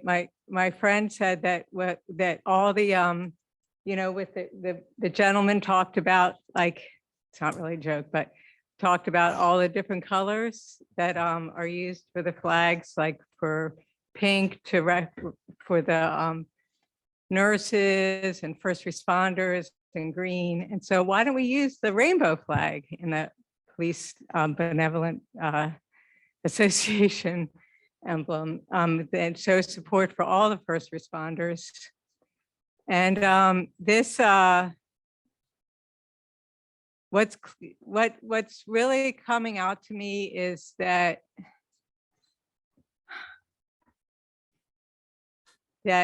this denial that this emblem is racist. It's just really disturbing. I think that for me, it's so clear. And that for me, if I heard that if I were in the Police Benevolent Association and I heard that something that what I was using as my logo was offending a lot of people, I'd say, I'm sorry, and I'd change it. And I wouldn't say, you're wrong, you're the one that's racist, and we're gonna ban walking dogs because that's racist too. I mean, come on, everybody knows. I think that it's that there is an implicit belief that the symbolism, the implied symbolism of this is that the group, the people here are going along with it. And it's really disturbing. And I don't like to see, I was here at the other long discussion about it. Not once were police ever criticized, not once. And I mean, everybody who came up speaking against how distraught and how offensive this emblem was to them started out with 5 minutes about how great the police are. So it's not about the police. It's about the symbolism, and the symbolism being flagrantly used in the clear environment that we're in. I mean, in the clear, like, that it is offending people. It's not like, there's nothing really it doesn't take a rocket scientist. And so I just wanted to speak out against that. And I wanted to say that I had one other thing to say, but I'm sorry for the offense that it's caused. And I hope I can echo Ellen's statement. Is that I think we can be bigger than this. And this isn't the hill to die on. I mean, like, let's do something about, like, I mean, I've come up here lots of times talking about the police because I want them to enforce speeding laws in Springfield Township. And that would be good. But that's all I have to say. Thanks. Thank you. My name is Ray McMahon. I guess some of you remember me from the meeting several months ago. I live in Orland. I'm a retired police officer, and I do not profess to speak for the police department. I'm speaking for myself and myself only.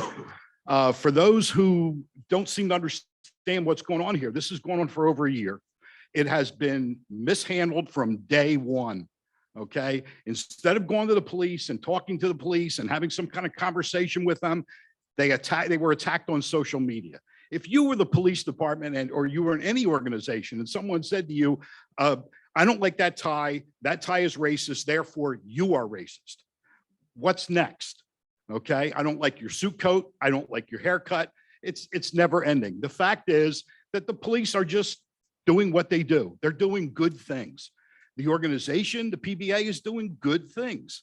And I don't understand why they're not being judged on that. They're being judged on this symbol, which has, depending on which history you want to look up, has maybe 25 different interpretations. Okay, you can find 5 that are bad and you can find 25 that are good. Depends on what you're looking for. But the fact of the matter is, and this is what I would pose to the board, what about the people behind this emblem in this organization? What about them? Let's judge the organization based on them and their efforts, what they're trying to accomplish each day. And it's nothing bad.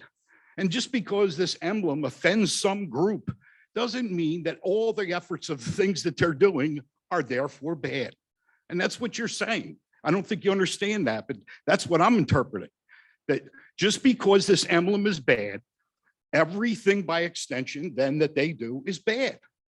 And that's not true. I don't know where you're getting that. I mean, that is. Well, how can it be? How can you? you say, I support the police, but you guys are really racist if you're going to keep this emblem?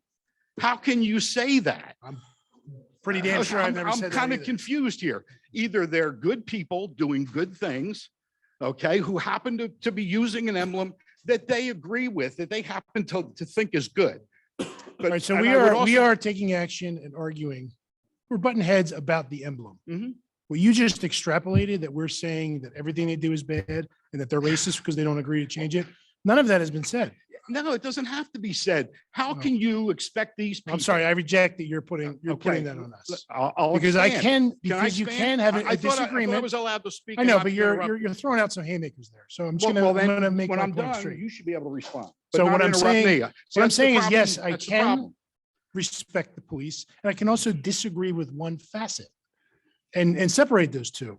Okay, now, Right? That's I heard fine. what you said. Now hear what I say. How can you expect these people to come to work every day and do the good things and doing the good work that they're doing, and yet you tell them that this is wrong? And everybody, and you said the majority of the board believes it's wrong. So you don't support them then. You can't. How can you say that, oh, I support them, but I don't support this? And it happens to have a tremendous impact on them. It's a nonprofit organization. It has one designation: to do good things in the community. People tried to eliminate their signs from the Little League. People tried to do this. People tried to, those are things that the community doesn't hear. Okay. What about those things? Is it that bad that you're willing to do that to these people? You're willing to cancel them? Then you're trying to cancel the fire company and their ability to raise funds for Do you their have another organization. example of how we They want to haven't put supported they the want to put a police? banner up. The banner was refused. Do you have another example of how we Okay. haven't supported the So- police? Yeah.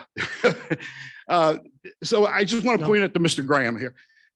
He told, when he gave his statement there, I really had this thought that went through my head, and it was an occurrence that happened to me when I was 8 years old.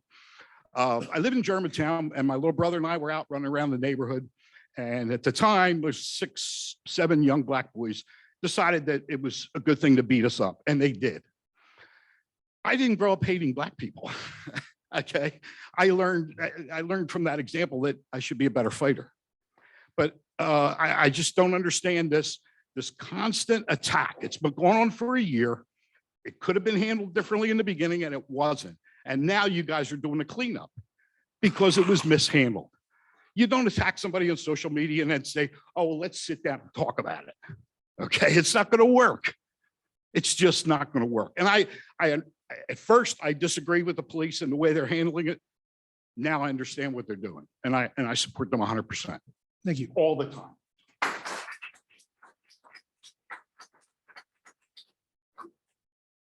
Dan Bennett, 1104 Churchill Road, Winmore. So first, I'd like to say thank you for your resignation, Mr. Graham. It's a wonderful thing for this township. My next thing is, as Jane asked, if there's a group of people over here talking and a group of people over here talking, you said she would just be a woman talking to a different group. Did you or did you not say that nice white people who really aren't doing anything other than being nice people are racist? Did those words not come out of your mouth? They did not. They did not. They did not. Really? Really? Show me where It's it's been at. brought up numerous times. No, that no, you no, have no. Said white people that don't follow your agenda are racist. Wow. I've never said that, and I've never written anything to that effect. But go ahead, sir. That was my only question for you, because you said she would just be a woman talking to somebody else. But again, there's been numerous times that you've been heard saying that white people that don't follow your agenda are racist, because we don't follow your personal agenda that you're trying to prove here for whatever stepping stone you're trying to do with whatever group you're trying to do it with. Okay. So you're denying those words. I am denying those words. Wow. Thank you for stepping down as president. You're welcome. Best thing that's ever happened. You're welcome. No, it absolutely is okay. Hi, I'm Kathy Trinkle from 1906 Sycamore Lane, but someone asked me if they could read their comment that they submitted. Is that okay if I do that? Yes, ma'am. Okay. All right. If you so could, this if you could give their I'll name. give you everything, right? This is from Julian and Madeline Watson from 1413 Cromwell Road, Winmore. So I'm just reading what he wrote me. Sure, sorry. Oh, I'm not loud enough. Oh, because I'm short. Okay. Is this close enough? Okay, all right. The board believes the emblem to be problematic. You're politicizing an emotional agenda of feelings, not facts, all over an emblem that has unfortunately become politicized by the BLM movement. How much more division do you need to impose upon us? My family is a family of color, and we are not offended. Demand BLM and thin blue line be removed or include everything. Do you want a thin blue line flag that says BLM somewhere and a BLM sign and mission statement that also says all lives matter too, including blue? Sticks and stones. Do we need to acquiesce and make a new logo that says we here in Springfield care about black, blue, LGBTQ people identifying as frogs, and also we respect wood? Conservatives are assumed to be racist. It's so ridiculous. We are a Black conservative family. Meanwhile, we are the only ones being attacked from every area of our lives. I also do not believe you have the authority under the law to demand a nonprofit change their company name or logo. I am so tired of hearing white privilege and power nonsense. It is dividing our children and neighbors. BLM is affiliated with communists and violence. The police emblem is for law and order, community and cohesion, not division. You cannot speak for Black families because you're not speaking for us. Thank you. Thank you.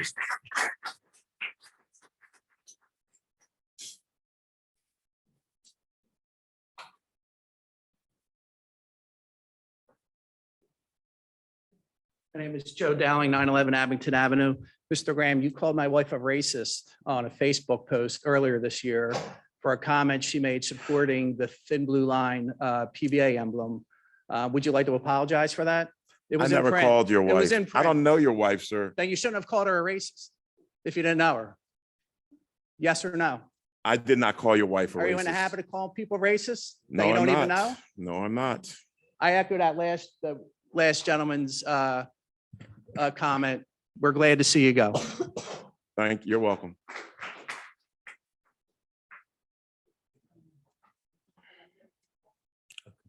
Jump on it. No. Richard Metz.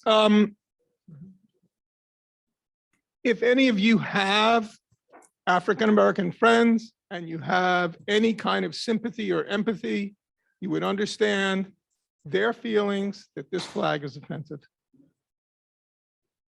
Thank you.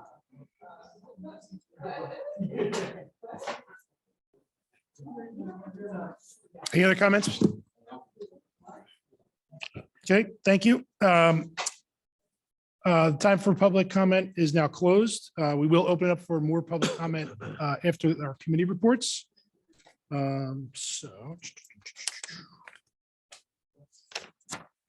First. I go first? All right, where is this? I was about to have the election for president. I realized we already did that. Congratulations. All right, very good. All right, I will start the committee reports. First item regarding Stanton Avenue. On several occasions in recent months, the board has received comments from residents from both Springfield Township and the city of Philadelphia who are concerned about traffic speeds, motor vehicle crashes, and quality of life issues associated with living on or near Stanton Avenue. Therefore, I move that the Board of Commissioners authorize a request for the Commonwealth of Pennsylvania Department of Transportation to study the feasibility of implementing a road diet or other traffic calming measures on Stanton Avenue in Winmore. That is my motion. Do I have a second? Second. You have a second? Any comments or questions?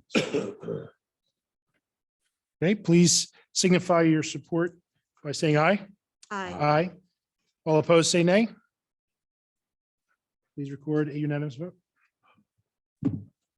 Second item regarding the Community Ambulance Association of Ambler. On April 28th, 2018, the Board of Commissioners entered into a services agreement with the Community Ambulance Association of Ambler to provide emergency medical services for the township, Springfield Township community. The agreement requires the township to provide an annual operating contribution in the amount of $60,000 that may be reduced by the amount that is raised by the Ambulance Association as part of any membership drive that is conducted in Springfield Township during the prior year. Accordingly, the township's net operating contribution over the last 4 years has ranged from $30,000 to $42,000. In addition, during the first 5 years of the agreement, the township is required to provide a $60,000 per year capital contribution for the replacement of emergency equipment. The capital obligation will be satisfied in 2022. As part of the Ambulance Association's 2023 budget presentation to the Board of Commissioners on September 21st, 2022, the association proposed a modification to the financial terms of the agreement and has requested a flat operating contribution in the amount of $40,000 per year beginning in 2023. Therefore, I move that the Board of Commissioners authorize the execution of Amendment Number 1 to the Emergency Services Agreement by and between Springfield Township and the Community Ambulance Association of Ambler dated April 28th, 2018, by modifying paragraph 4A of the agreement to reduce the annual operating contribution paid by the township to $40,000. That is my long motion. Do I have a second? Second. Any comments or questions? Quick question. Mike, I meant to ask on Monday. Does this change the way that they solicit for donations? No, not at So all. still encourage, Still encourage them to become a member. okay, great. Thank Any you. others? Please signify your support by saying aye. Aye. All opposed, say nay. Please record a unanimous vote. And one additional item. I move that the Board of Commissioners adopt resolution number 1581, a resolution authorizing a grant application to be submitted to the Pennsylvania Commission on Crime and Delinquency Local Law Enforcement Support Program. If funding is received as requested, the township proposes to purchase enhanced enforcement and information technology, forensics and investigation equipment, and to fund training and development opportunities. That is my motion. Do I have a second? Second. We have a second. Any questions or comments? Okay. Please signify your support by saying aye. Aye. All opposed, say nay. Please record a unanimous vote. Now we will go to who will we go to? The Chairman of the Community Development Committee, Commissioner Barrett Standish. Thank you, Mr. President. So due to the retirement of Bob Gutowski as a member of the Springfield Township Planning Commission, a vacancy presently exists as a member of the commission. On September 12th and 21st, 2022, the Board of Commissioners had the pleasure of meeting with 6 individuals who are interested in serving on the commission. While the board found that each candidate was uniquely qualified to serve on the Planning Commission, it can only appoint one. Therefore, I move that the Board of Commissioners appoint Jeffrey T. Harbison Winmore to fill an unexpired term of service as a member of the Springfield Township Planning Commission. Mr. Harbison's term of service shall expire on February 16th, 2024. That is my motion. We have a motion. Do we have a second? Second. Any questions or comments? Make a quick comment. As echoed in our discussions on Monday, we were really overwhelmed by the talents of all the applicants for this vacancy. It really was quite humbling to see the expertise that was applying for this seat. And at the end of the day, I think the township will be very well served by having Mr. Harbison join the Planning Commission with his wealth of knowledge of the township and his tenure on this board and serving elsewhere. So I just commend certainly him, but all the applicants for the role. Thank you. Any other comments? I'll make a comment as well. I actually really, even to this moment, struggle with this vote just because I think Jeff will be great. Jeff was an amazing commissioner, has tons of institutional knowledge, and will be great on the Planning Commission. I was just overwhelmed with how many good, really good, I would say great candidates were there. So I sort of remiss that we're not taking the opportunity to have someone come in a position that is currently not in a position with those talents. But having said that, I will vote yes to show some solidarity. But I encourage those folks to keep coming back and because we have a lot of great talent here in Springfield. Any other comments? All in favor, please signify by saying aye. Aye. All opposed, say nay. Nay. Please record a 6-1 vote. Okay, and that concludes my report, Mr. President. Thank you, Commissioner Standish. We will go to the Chairman of the Environmental Resources Committee, Mr. Peter Wilson. Thank you, Mr. President. I have the recycling report first, and I'm pleased to announce that during the month of September 2022, Springfield Township residents recycled 171.2 tons of materials with a householder participation rate of 69.3%. The net cost of the township for the month was $26,314.66. Shall I continue? Sure. Okay. I have the single-use plastic bag ordinance, which is a motion. I move that the Board of Commissioners authorize the advertisement of an ordinance to regulate the distribution of single-use plastic carry-out bags. The proposed ordinance would amend the code of Springfield Township to add a new Chapter 85 to regulate the use of single-use plastic carry-out by adding findings, definitions, requirements, enforcement provisions, penalties, and exemptions related to the distribution and use of single-use plastic carry-out bags. Copies of the proposed ordinance will be made available for review beginning Friday, October the 14th, 2022 on the township's website, www.springfieldmontco.org. The Free Library of Springfield Township and in the office of the Springfield Township managers during the normal business hours. That is my motion. Thank you, Commissioner Wilson. We have a motion. Do I hear a second? I will second it. Any questions or comments? My only comment is that we've heard some very eloquent testimony tonight from a number of sources, some of which have been obviously very involved in this process with the EAC. But in a broad sense, all of the members of the EAC have worked very, very hard on this ordinance. We, as instructed by the commissioners, had a survey to the individuals, the household, and to the businesses, both of which were very, very positive. And I would remind my fellow commissioners that this motion is just to advertise the ordinance, and we would have many opportunities to receive additional public comment for a period of time before anything is fully voted on and or approved. So that's it. I have a question. Yep. If this vote fails tonight, is there anything stopping us from bringing it to a vote in November? I don't think so.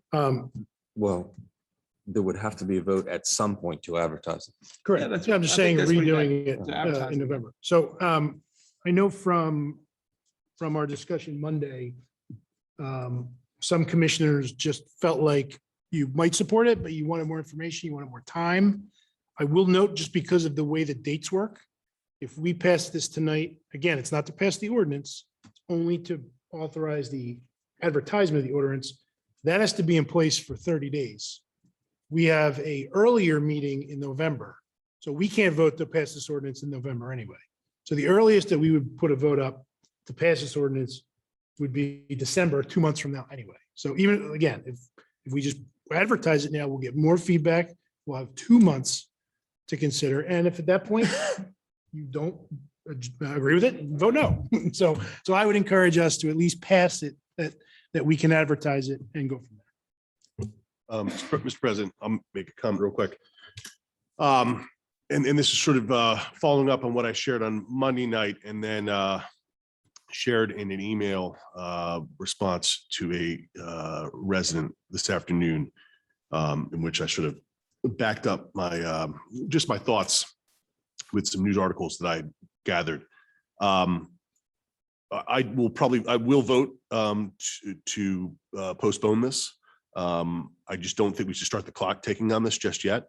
As highlighted in the news articles that I shared and my thoughts on Monday, I do think there are some unintended consequences that come out of a ban like this.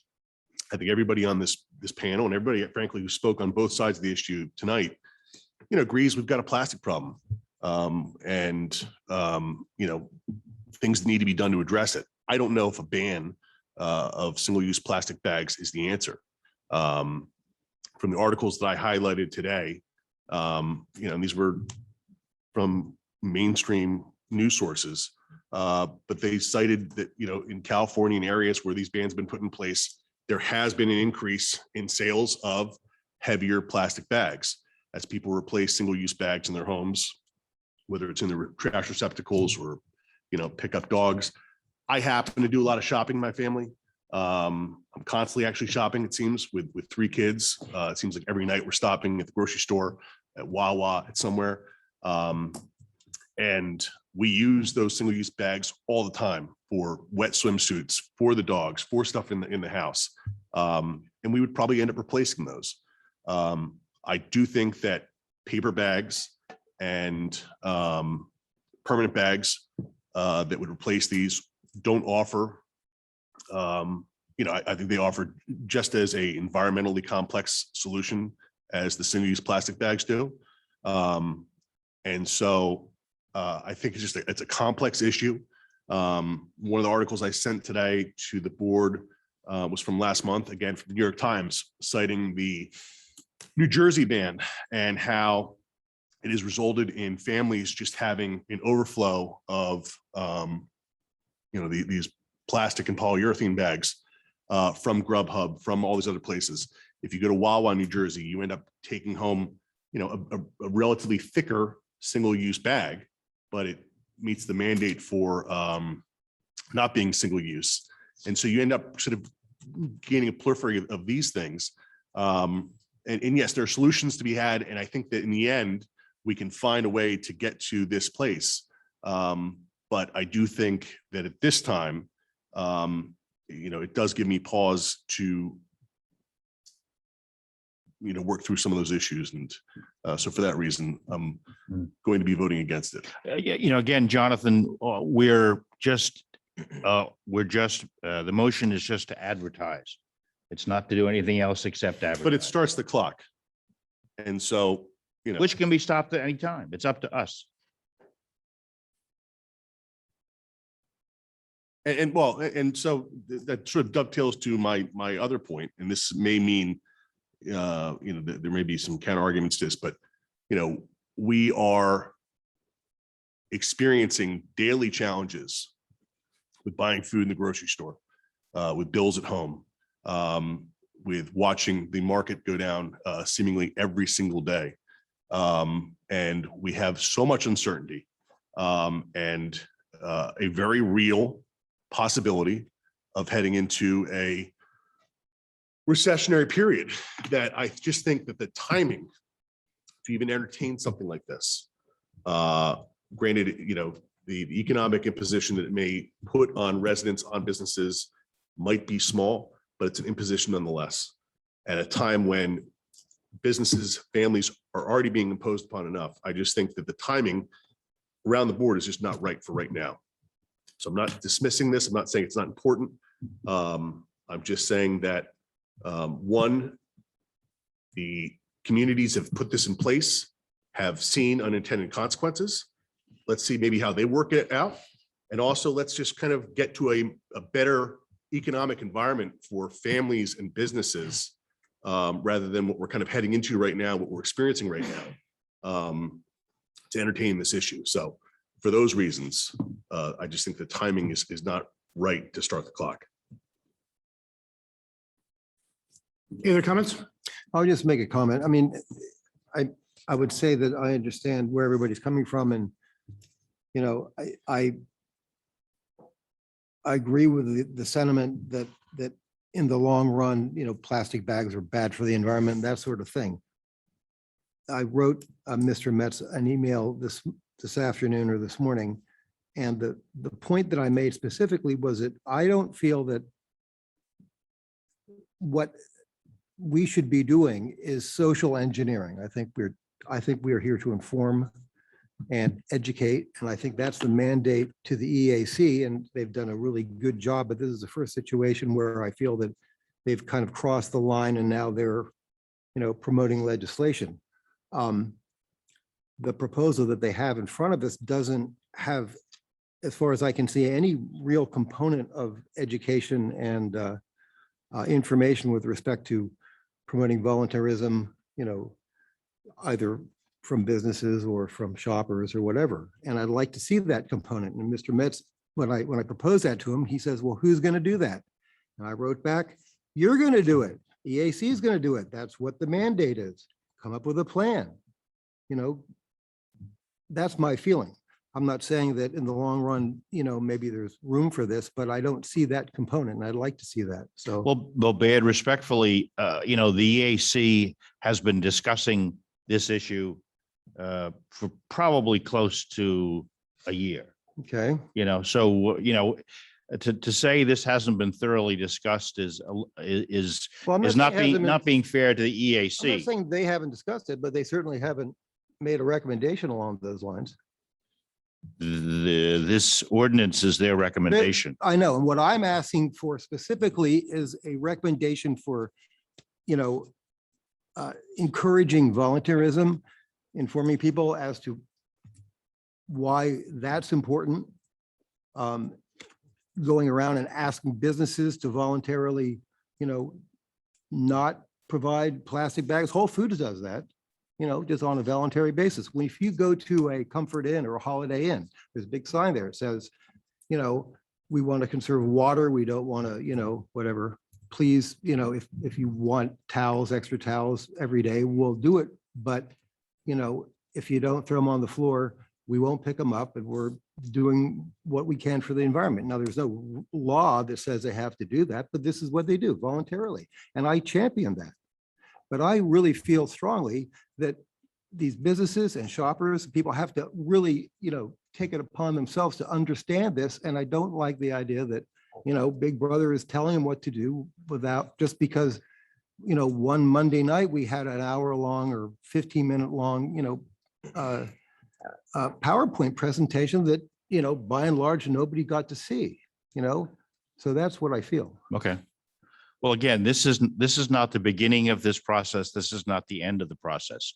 It's just the beginning of the formal presentation to the community by way of public notice that this is something we feel is worthwhile.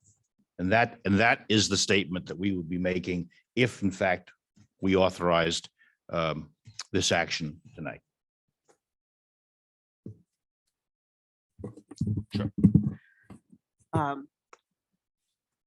So I want to speak about the single-use plastic bag ordinance, but now that I have the mic, I suddenly feel urged to just say I've been holding space for the stress from the earlier part of this evening, and I want to apologize on behalf of, or I guess to whomever, the stress that must have affected Commissioner Graham as it affected me, listening to a lot of the earlier presentation.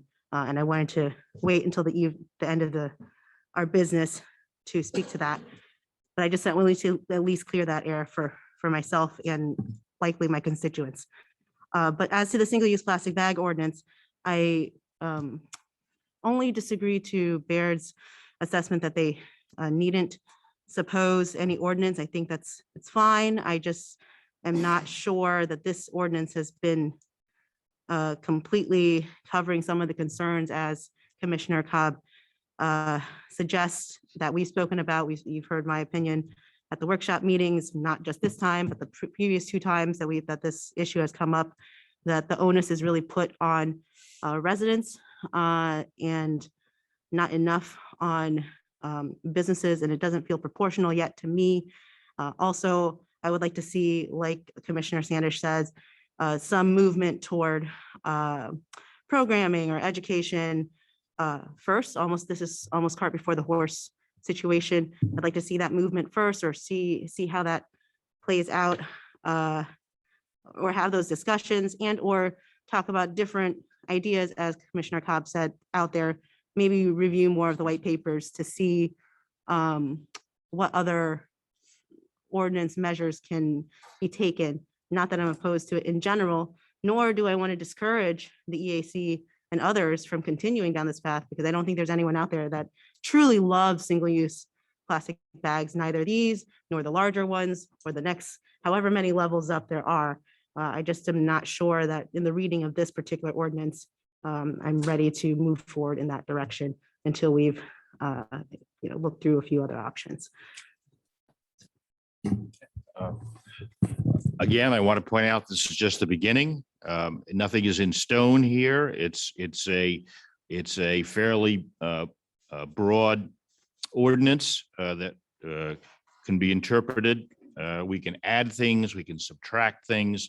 This is not a done deal. All we're asking for is that it be advertised, so the public becomes aware of what we're doing or what we're considering. That's my point. And just a point of clarification, and maybe this is for Mike or the solicitor, we are advertising a specific piece of legislation or a specific ordinance though. So if we do decide to change it, then You'd have to re-advertise. Right? We have to resend it to the Montgomery County Planning Commission to the extent it's a zoning ordinance. And we would definitely have to re-advertise. So, I mean, just, off the bat, just coming out of this discussion, one thing that this ordinance does not do is it does not address some of the alternatives that people would go to if we banned single-use plastic bags. And so if one of the unintended consequences of this is that we suddenly drive people to using paper bags, I don't think that we're then benefiting the environment. I don't think at the end of the day, then there's a net positive to this. And so what I might say to the EAC is, maybe there's a need to address that portion, where if we all of a sudden see businesses, start handing out thicker plastic bags or, heavier take-home bags, and we see a proliferation of those, has there been a net positive, this ban? We might want to address that. So, I do think there's a lot of merit in starting with an education component. And maybe we even couple that with, township bags that we can hand out or give out at different community events and start there. Encourage people to take these single-use bags to the recycling bins at grocery stores. Talk about our own sort of recycling streams and the need to keep those clean and how to increase the efficiency of those. So I think there's a lot of work to be done here. I think it's a good start. I think it's a laudable goal. But I just don't think that it's quite ready for prime time, in my estimation. Again, the ordinance has been drafted fairly broadly to incorporate a lot of concerns that you've raised.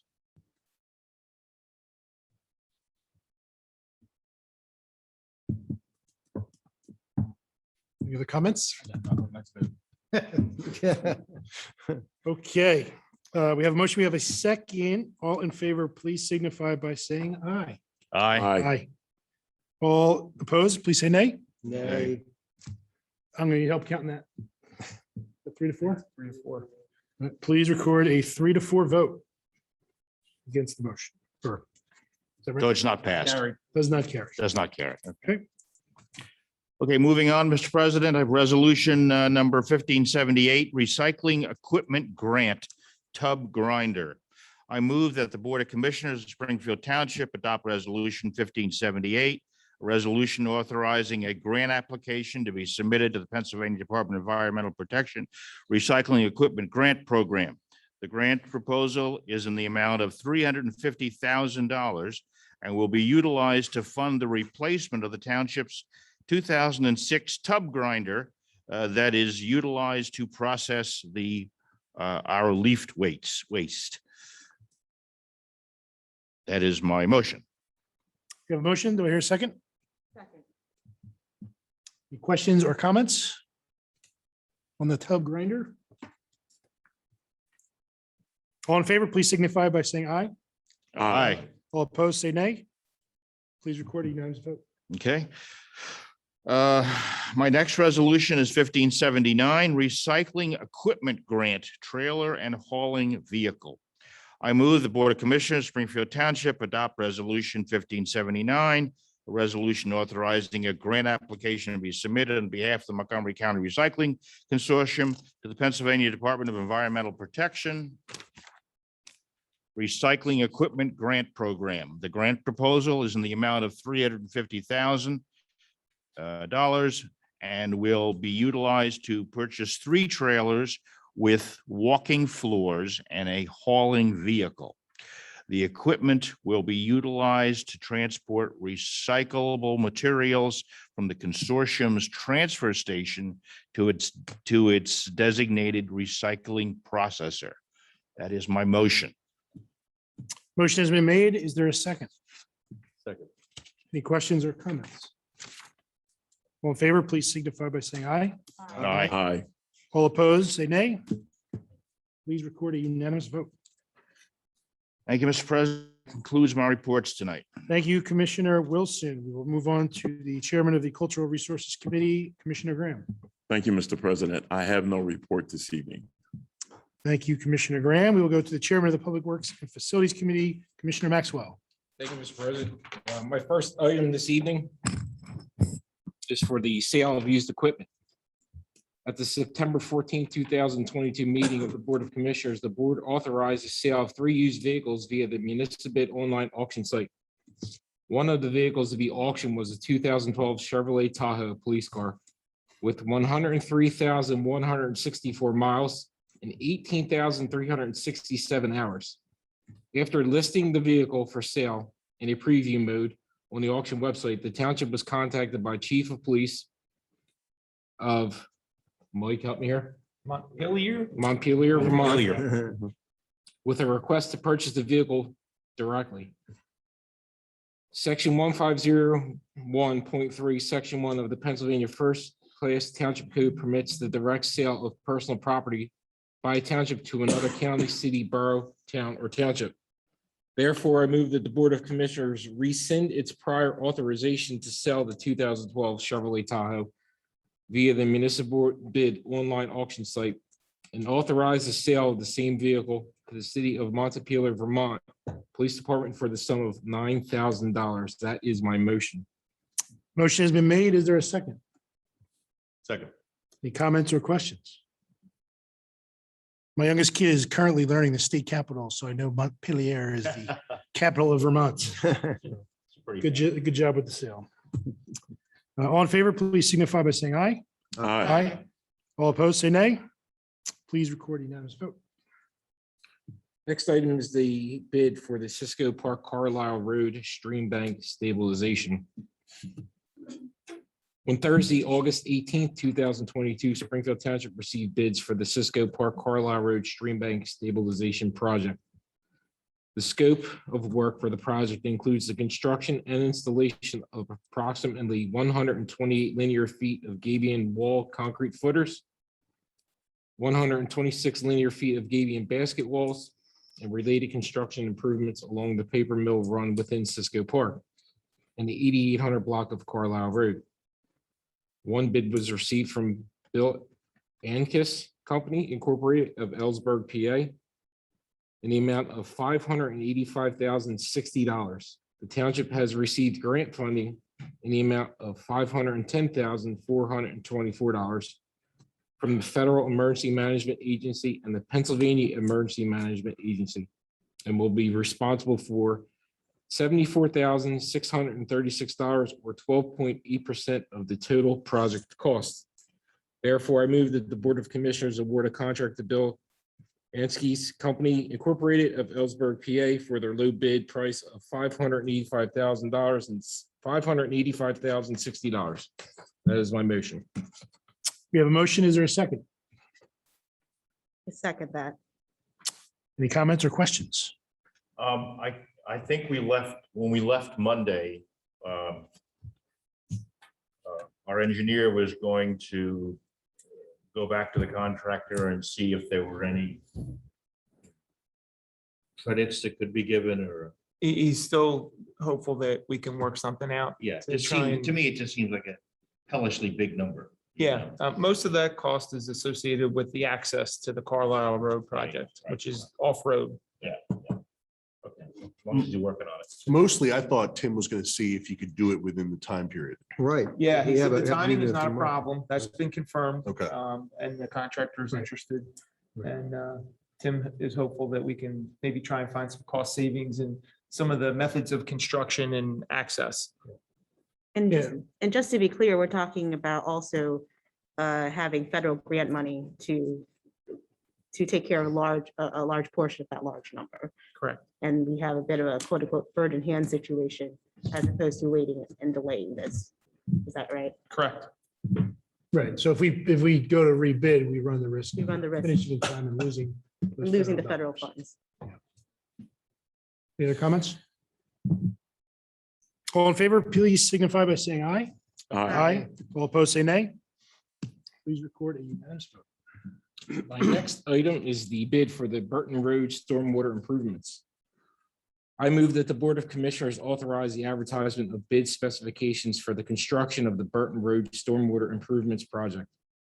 The scope of work for the project is an enlargement of an existing stormwater detention basin and berm located on the grounds of the Sandy Run Country Club to benefit properties located in the 400 block of Burton Road. The project also includes the construction of a relief swale between the properties located at 405 and 407 Burton Road and associated pipe and concrete work. That is my motion. We have a motion. Is there a second? Second. Any comments or questions? Quick comment. I just have to give our township engineer and township staff huge praise for their patience and diligence in what really has been a pretty epic sort of, to get it to this point. So thank you to all of them for your hard work and all of your efforts, because it really, it paid off. Okay, any others? All right, all in favor, please signify by saying aye. Aye. All opposed, say nay. Please record a unanimous vote. That concludes my report for this evening, Mr. President. Thank you, Commissioner Maxwell. We'll go on to the Chairman, Administrative, Fiscal Affairs, and Zoning Committees, Commissioner Cobb. Thank you, Mr. President. And being on the edge, I'm going to try to make sure that my voice is heard. That was good feedback too. All right, we'll start tonight with the bill listing. I move that the Board of Commissioners approve the September check reconciliation in the amount of $619,609.64. In the October bill listing in the amount of $1,386,932.87. That's my motion. We have a motion. Is there a second? Second. Any questions or comments? All in favor, please signify by saying aye. Aye. All opposed, nay. Please record a unanimous vote. Next, I'd like to announce the 2023 budget meeting schedule. The budget workshop will be held on October 19th at 7 PM in this room, followed by the budget presentation on November 9th at 7:30 in this room. And that will be followed by a budget hearing on December 14th at 7:30 in this room, which will then be followed by the budget adoption that same day, just after that on the 14th of December. Again, all meetings will be held in the Springfield Township building. Next, resolution number 1580, the state pension aid. I move that the Board of Commissioners adopt resolution number 1580, a resolution distributing the annual state allocation to the Springfield Township municipal pension plans in compliance with Pennsylvania Act 205 of 1984, the Municipal Pension Funding Standard and Recovery Act. Under date of September 28th, 2022, the township received $497,323.37, which will be distributed into the township's pension plans using a formula provided by the township's pension actuary. And that is my motion. Have a motion. Is there a second? Second. Any questions or comments? Please signify. I'm sorry. Yeah, all in favor, please signify by saying aye. Aye. All opposed, nay. Please record a unanimous vote. All right. Next, I move that the Board of Commissioners reappoint B. Bergville and Company, certified public accountants, to serve as the Springfield Township auditors to audit the township's financial statements for the year ending in December 31st, 2022, consistent with the audit engagement letter dated September 28th, 2022. The cost of the engagement is $25,900. And that's my motion. We have a motion. Is there a second? Second. Any comments or questions? All in favor, please signify by saying aye. Aye. All opposed, nay. Please record a unanimous vote. All right. Next, the next zoning hearing board of Springfield Township will be held on Monday, October 24th at 7 PM within in this room, where they will hear the application of William Hamburg, owner of the property located at 610 Burton Road in Orland. The applicant is requesting a dimensional variance, seeking approval to build an addition to the rear of an existing single-family dwelling that will encroach into a floodplain as defined by FEMA's firm maps. The addition is proposed to be an expansion of the kitchen and rear porch. That property is zoned within the B residential district of Ward 6. Again, that application will be heard on Monday, October 24th at 7 o'clock in this room. And finally, a zoning appeal. On March 28th, 2022, the zoning hearing board of Springfield Township granted several variances to 1110 Willow Grove Avenue LLC to permit the construction of 12 townhomes at the southeast corner of Willow Grove Avenue and Queen Street. The decision of the zoning hearing board was subsequently appealed by a neighboring landowner. The Board of Commissioners, via the Office of the Township Solicitor, filed a notice of intervention and entry of appearance to become a party to the appeal process. 1110 Willow Grove LLC and the appellant have negotiated the terms of a stipulation agreement to settle the appeal, to provide for increased front yard setbacks for several of the proposed townhomes, as well as the opportunity for the appellant to provide comment on the proposed landscaping for the development. The Board of Commissioners has reviewed the proposed stipulation agreement and finds the terms acceptable. Therefore, I move that the Board of Commissioners authorize the Township Solicitor's Office to execute the stipulation agreement in a form satisfactory thereto, as well as any other documents necessary for the stipulation to be appropriately filed and the case discontinued in the Court of Common Pleas. That's my motion. We have a motion. Is there a second? Second.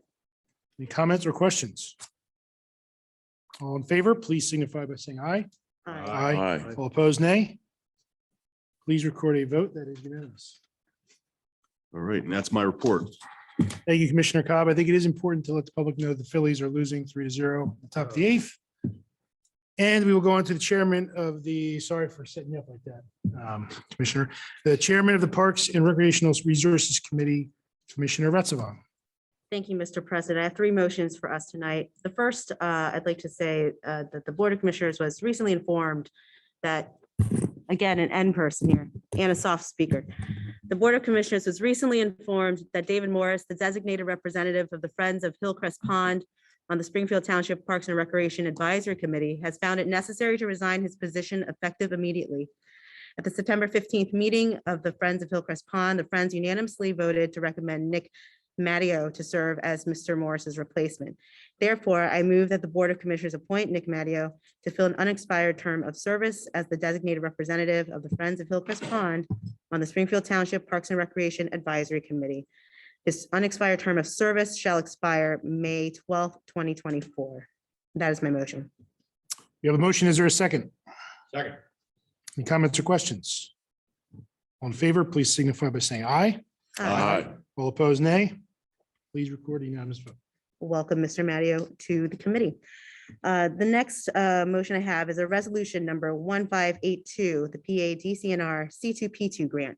I move that the Board of Commissioners adopt a resolution number 1582, a resolution authorizing 2 grant applications to be submitted to the Pennsylvania Department of Conservation and Natural Resources Community Conservation Partnership Program, C2P2. The grant applications request funding in the amount of $25,000 to complete the Recreation Center Master Plan Study and $199,275 to be utilized for the construction of Phase 1 of the Walnut Avenue pedestrian trail. That is my motion. There is a motion. Do I have a second? Second. Any comments or questions? I just can't wait to hit my driver off when I play the course. All in favor, please signify by saying aye. Aye. All opposed, nay. Please record a unanimous vote.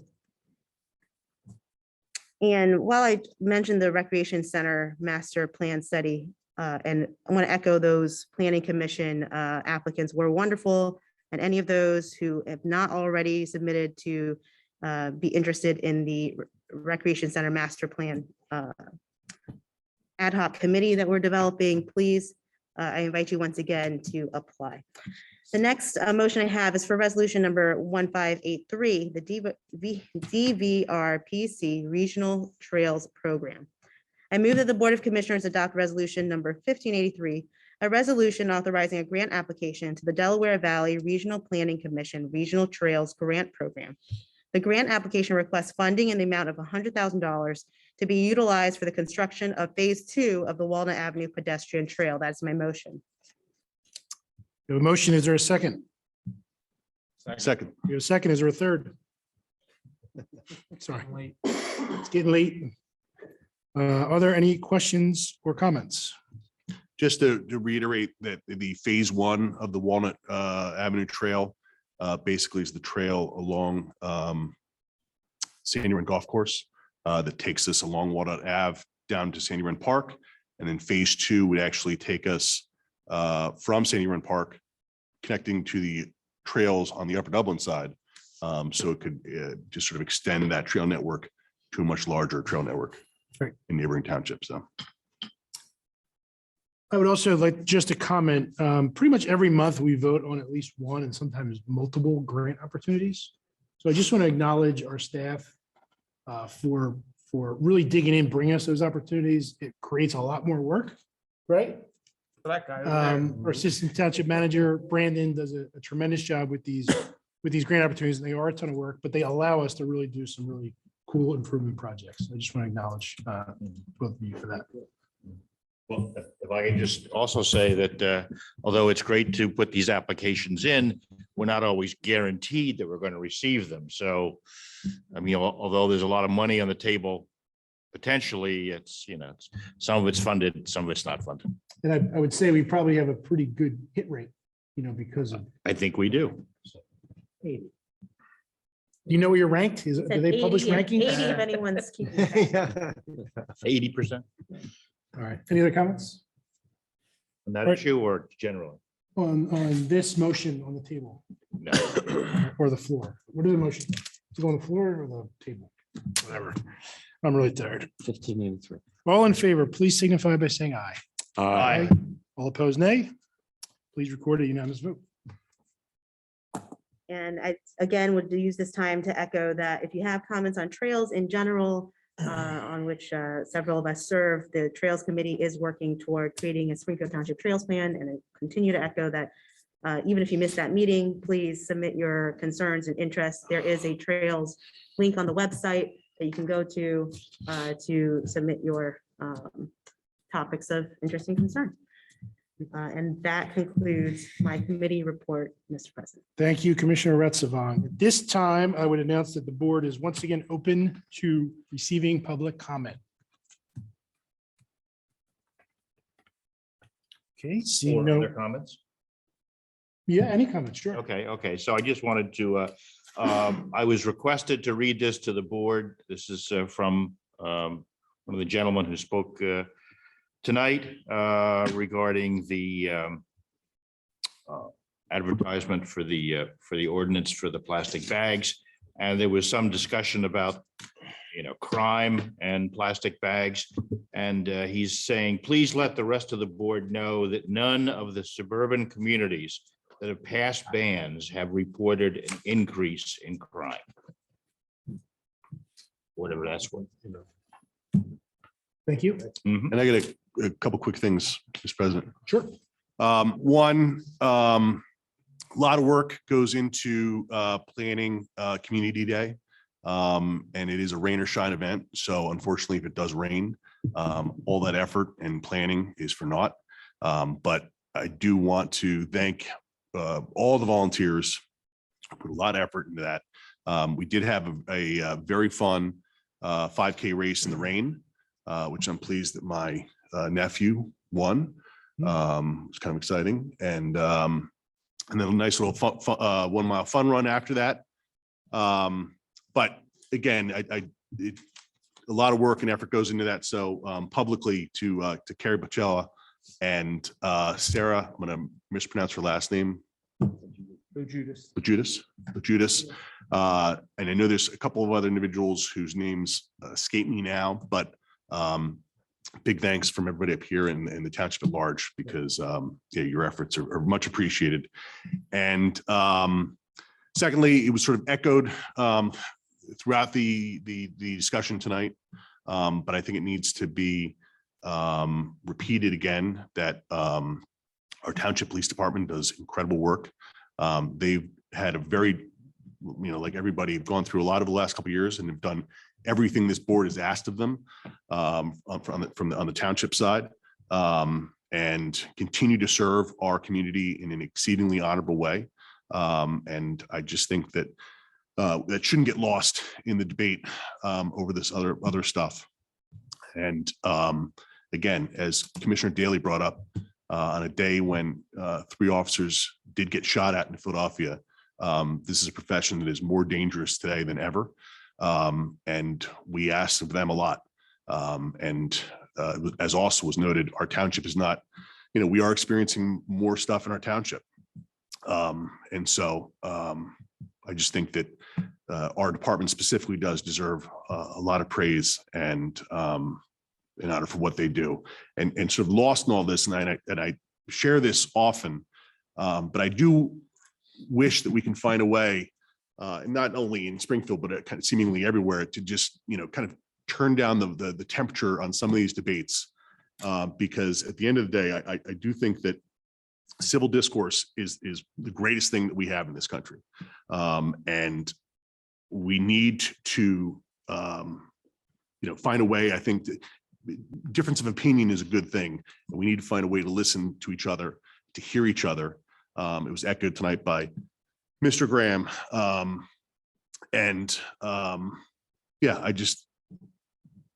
That was my one thought coming out of this, because I think we had a lot of very good comments this evening. I just hope that we can continue to do that. So that's all I got. Thank you. I just have one general address. As you heard, that I was holding that stress first. Thank you, Mr. Graham, for serving as president. I thought you did a laudable job, and I appreciate your leadership and mentorship. as a new person on this board. And I'm looking forward to continuing to serve aside you. In general, though, I do want to address, while I agree it'd be nice if we could turn down the temperature, and I do agree that the police do a wonderful job in general. I think we're talking about different things here. And one of the things I want to be sure is known is that a fear of authority and fear of police by members of the community of whatever race or creed is a real thing.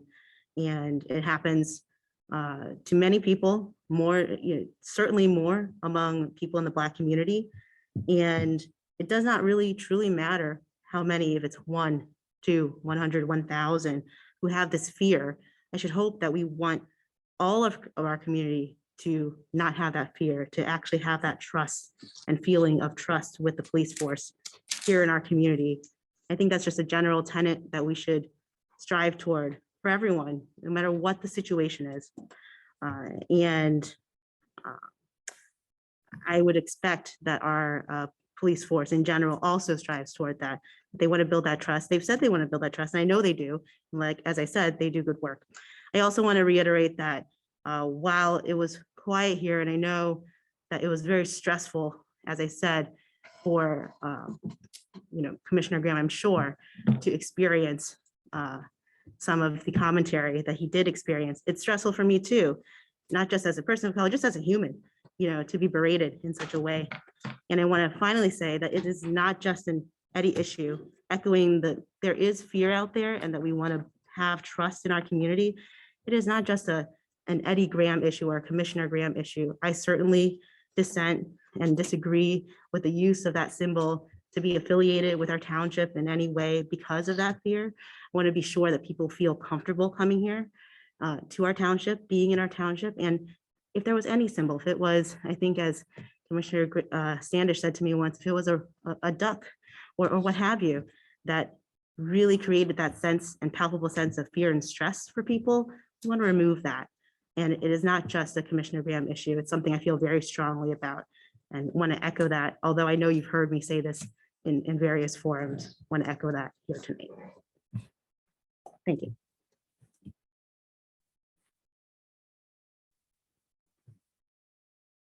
Any other comments? Right. I would accept a motion to adjourn the meeting. I'll make that motion. We have a motion. Is there a second? Any comments? Second. Any comments? All in favor, please signify by saying aye. Aye. Aye. All opposed, nay. Please record a unanimous vote. Thank you, everyone. Have a good evening.